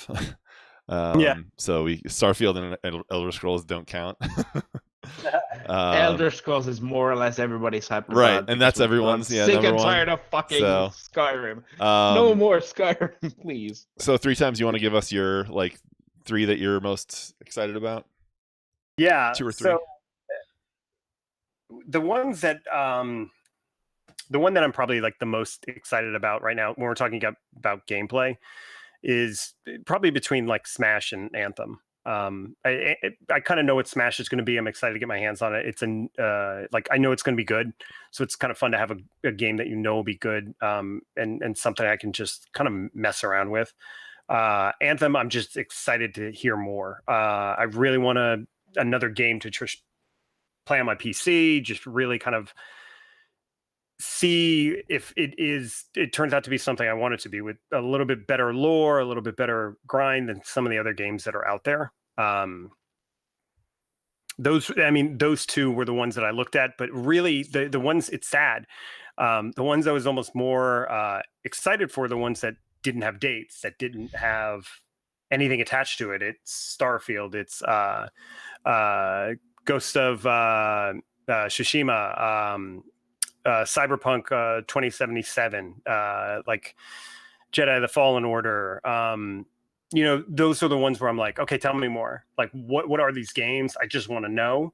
I think the other ones are a little bit more tangible. I've also been tempering a lot of my expectations, trying to be like, I'm excited for these games. I can't wait to play Spider-Man. I think it's going to be awesome. I can't wait to see what Fallout 76 is. There's a lot of those games that I'm just really excited to see. Actually, I can't wait till next week, get my hands on Mario Tennis and start banging away at that. Yeah. But I think in the next 6 months, I'm not super excited as much for everything else, because I feel like I've got like little steps in between everything that I've got.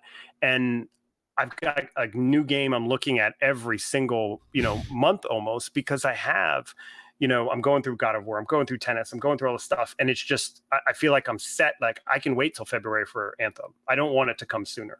I've got a game backed up into each one of those, but I really want to see what Cyberpunk is, probably the most out of anything. And I really just want to probably just sit down and have somebody tell me what Starfield is.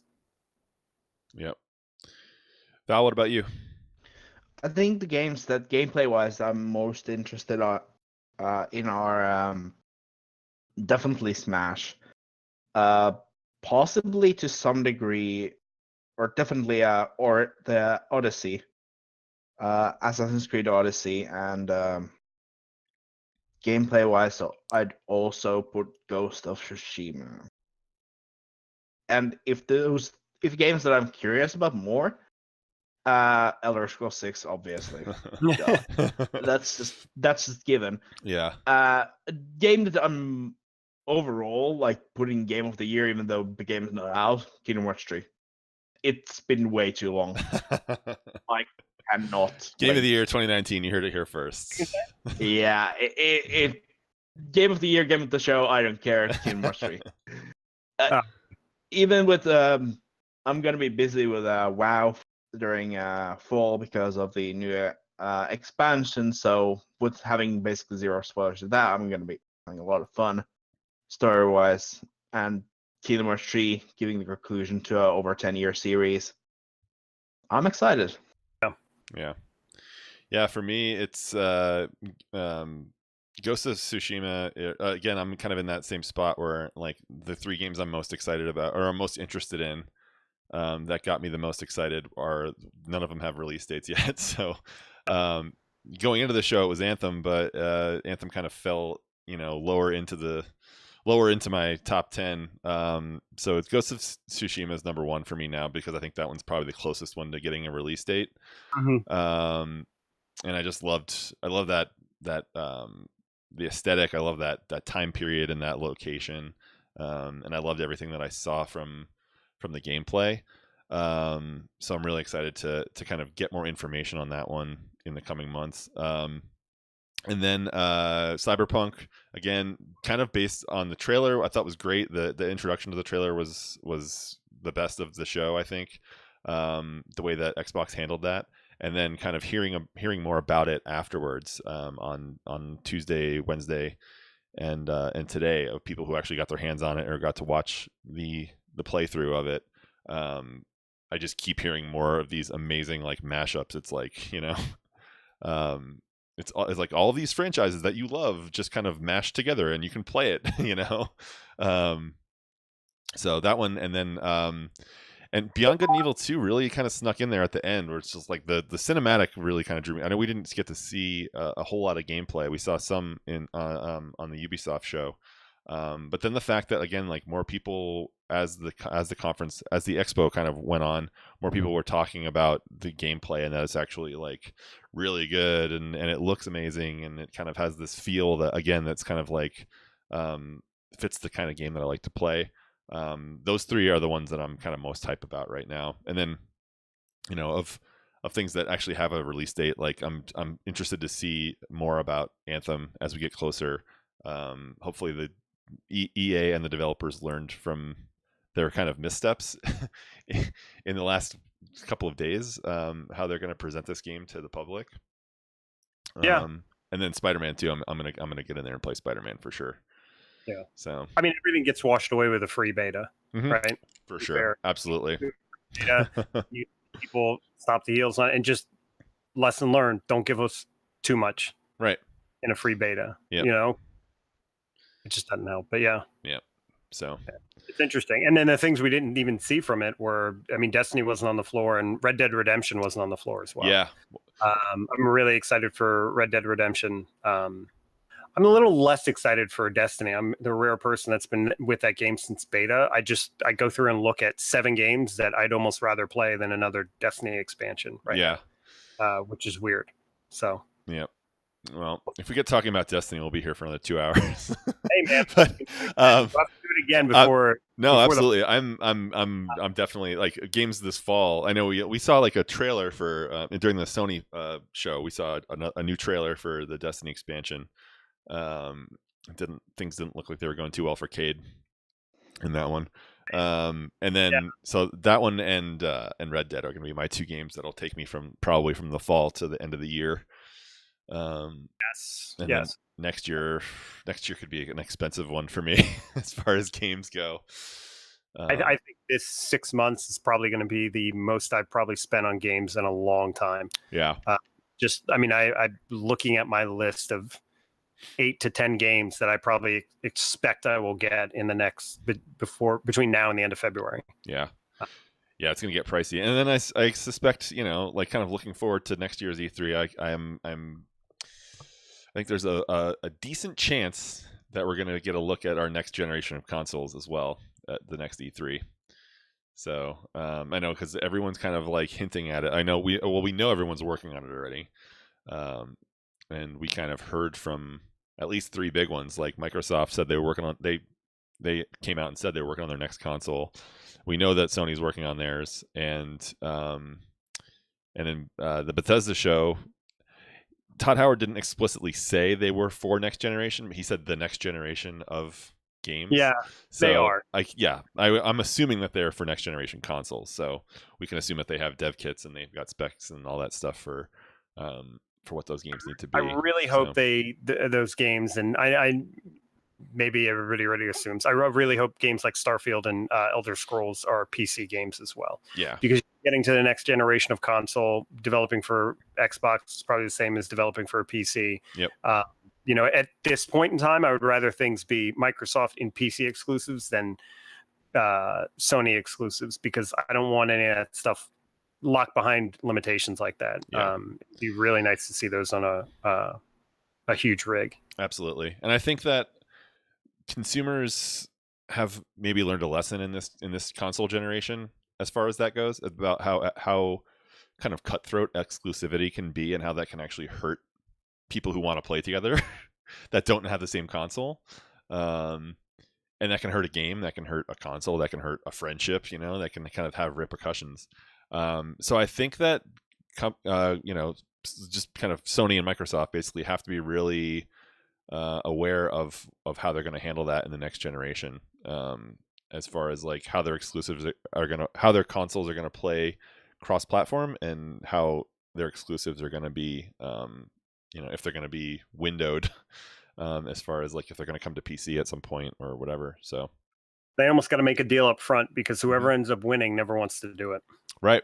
Well, that's the thing, is like I think people are going to ask that question when they release, when they first unveil the console. That'll be in the first salvo of questions that come at them. It's like, how are you going to handle is it going to handle crossplay? Can I play Fortnite on my Fortnite 2 on my PS5 and my Xbox One XX or whatever they're going to call it? Yeah. So anyway, let's wrap this thing up here, guys. I appreciate you guys taking the time to go through this. No, I appreciate you pushing us along, keeping us on track. Yeah, I really enjoyed doing this. Yeah, I think this is good. I need to find a better way to kind of get I think it looks okay. You guys are watching. I'm not watching my stream. I just kind of have it up in OBS. But I want to find. I'm going to do some more research on how to, how to get this video a little bit better. So I think the video is fine. Yeah. I think the video is most definitely fine. Build next time a bit. Yeah. Oh no, I was just going to say build a playlist in YouTube. Yeah. So yeah. Or you can just and so you don't have to keep going messing into the window. Yeah. It. As well, I think it'll just be easier. Yeah. For you, so. For sure. But no, I think it went well. It's fine. No, I enjoy doing it. I said it before. It's a lot of the people that I hang out with, they're like, "Oh yeah, I play this game," and I'm like, "Oh, you do do this, and this," and they just look at me and go, "I don't know what you're talking about." And I was like, "Don't play the game, nerd. Get out of here." It's like they're like, "Oh, how do you still play this game?" And it's like, "Oh God, stop! Please don't." But yeah, I definitely we can talk more about what we want to when everybody's free next time. I know we talked about every other week, and probably trying to keep our topics limited. Maybe keep it to an hour or two. Yeah. Respect everybody's time, but I know it would be long this time with E3. Yeah, for sure. Yeah. This was kind of again more kind of a tech test and sure, and all that. But I think I'm glad we did it, and let's we'll get back on to the Discord and chat about any ideas we got for the next one, or improvements that can be made and all that stuff. So thanks, guys. Well, you enjoy your vacations. Thanks, man. Yeah, we're going on a road trip, so it's gonna be have a blast. It's gonna be great. Literally, as the Smash thing happens, I'm smashing the enemies away. All right, I'm gonna end the stream here. And let's see.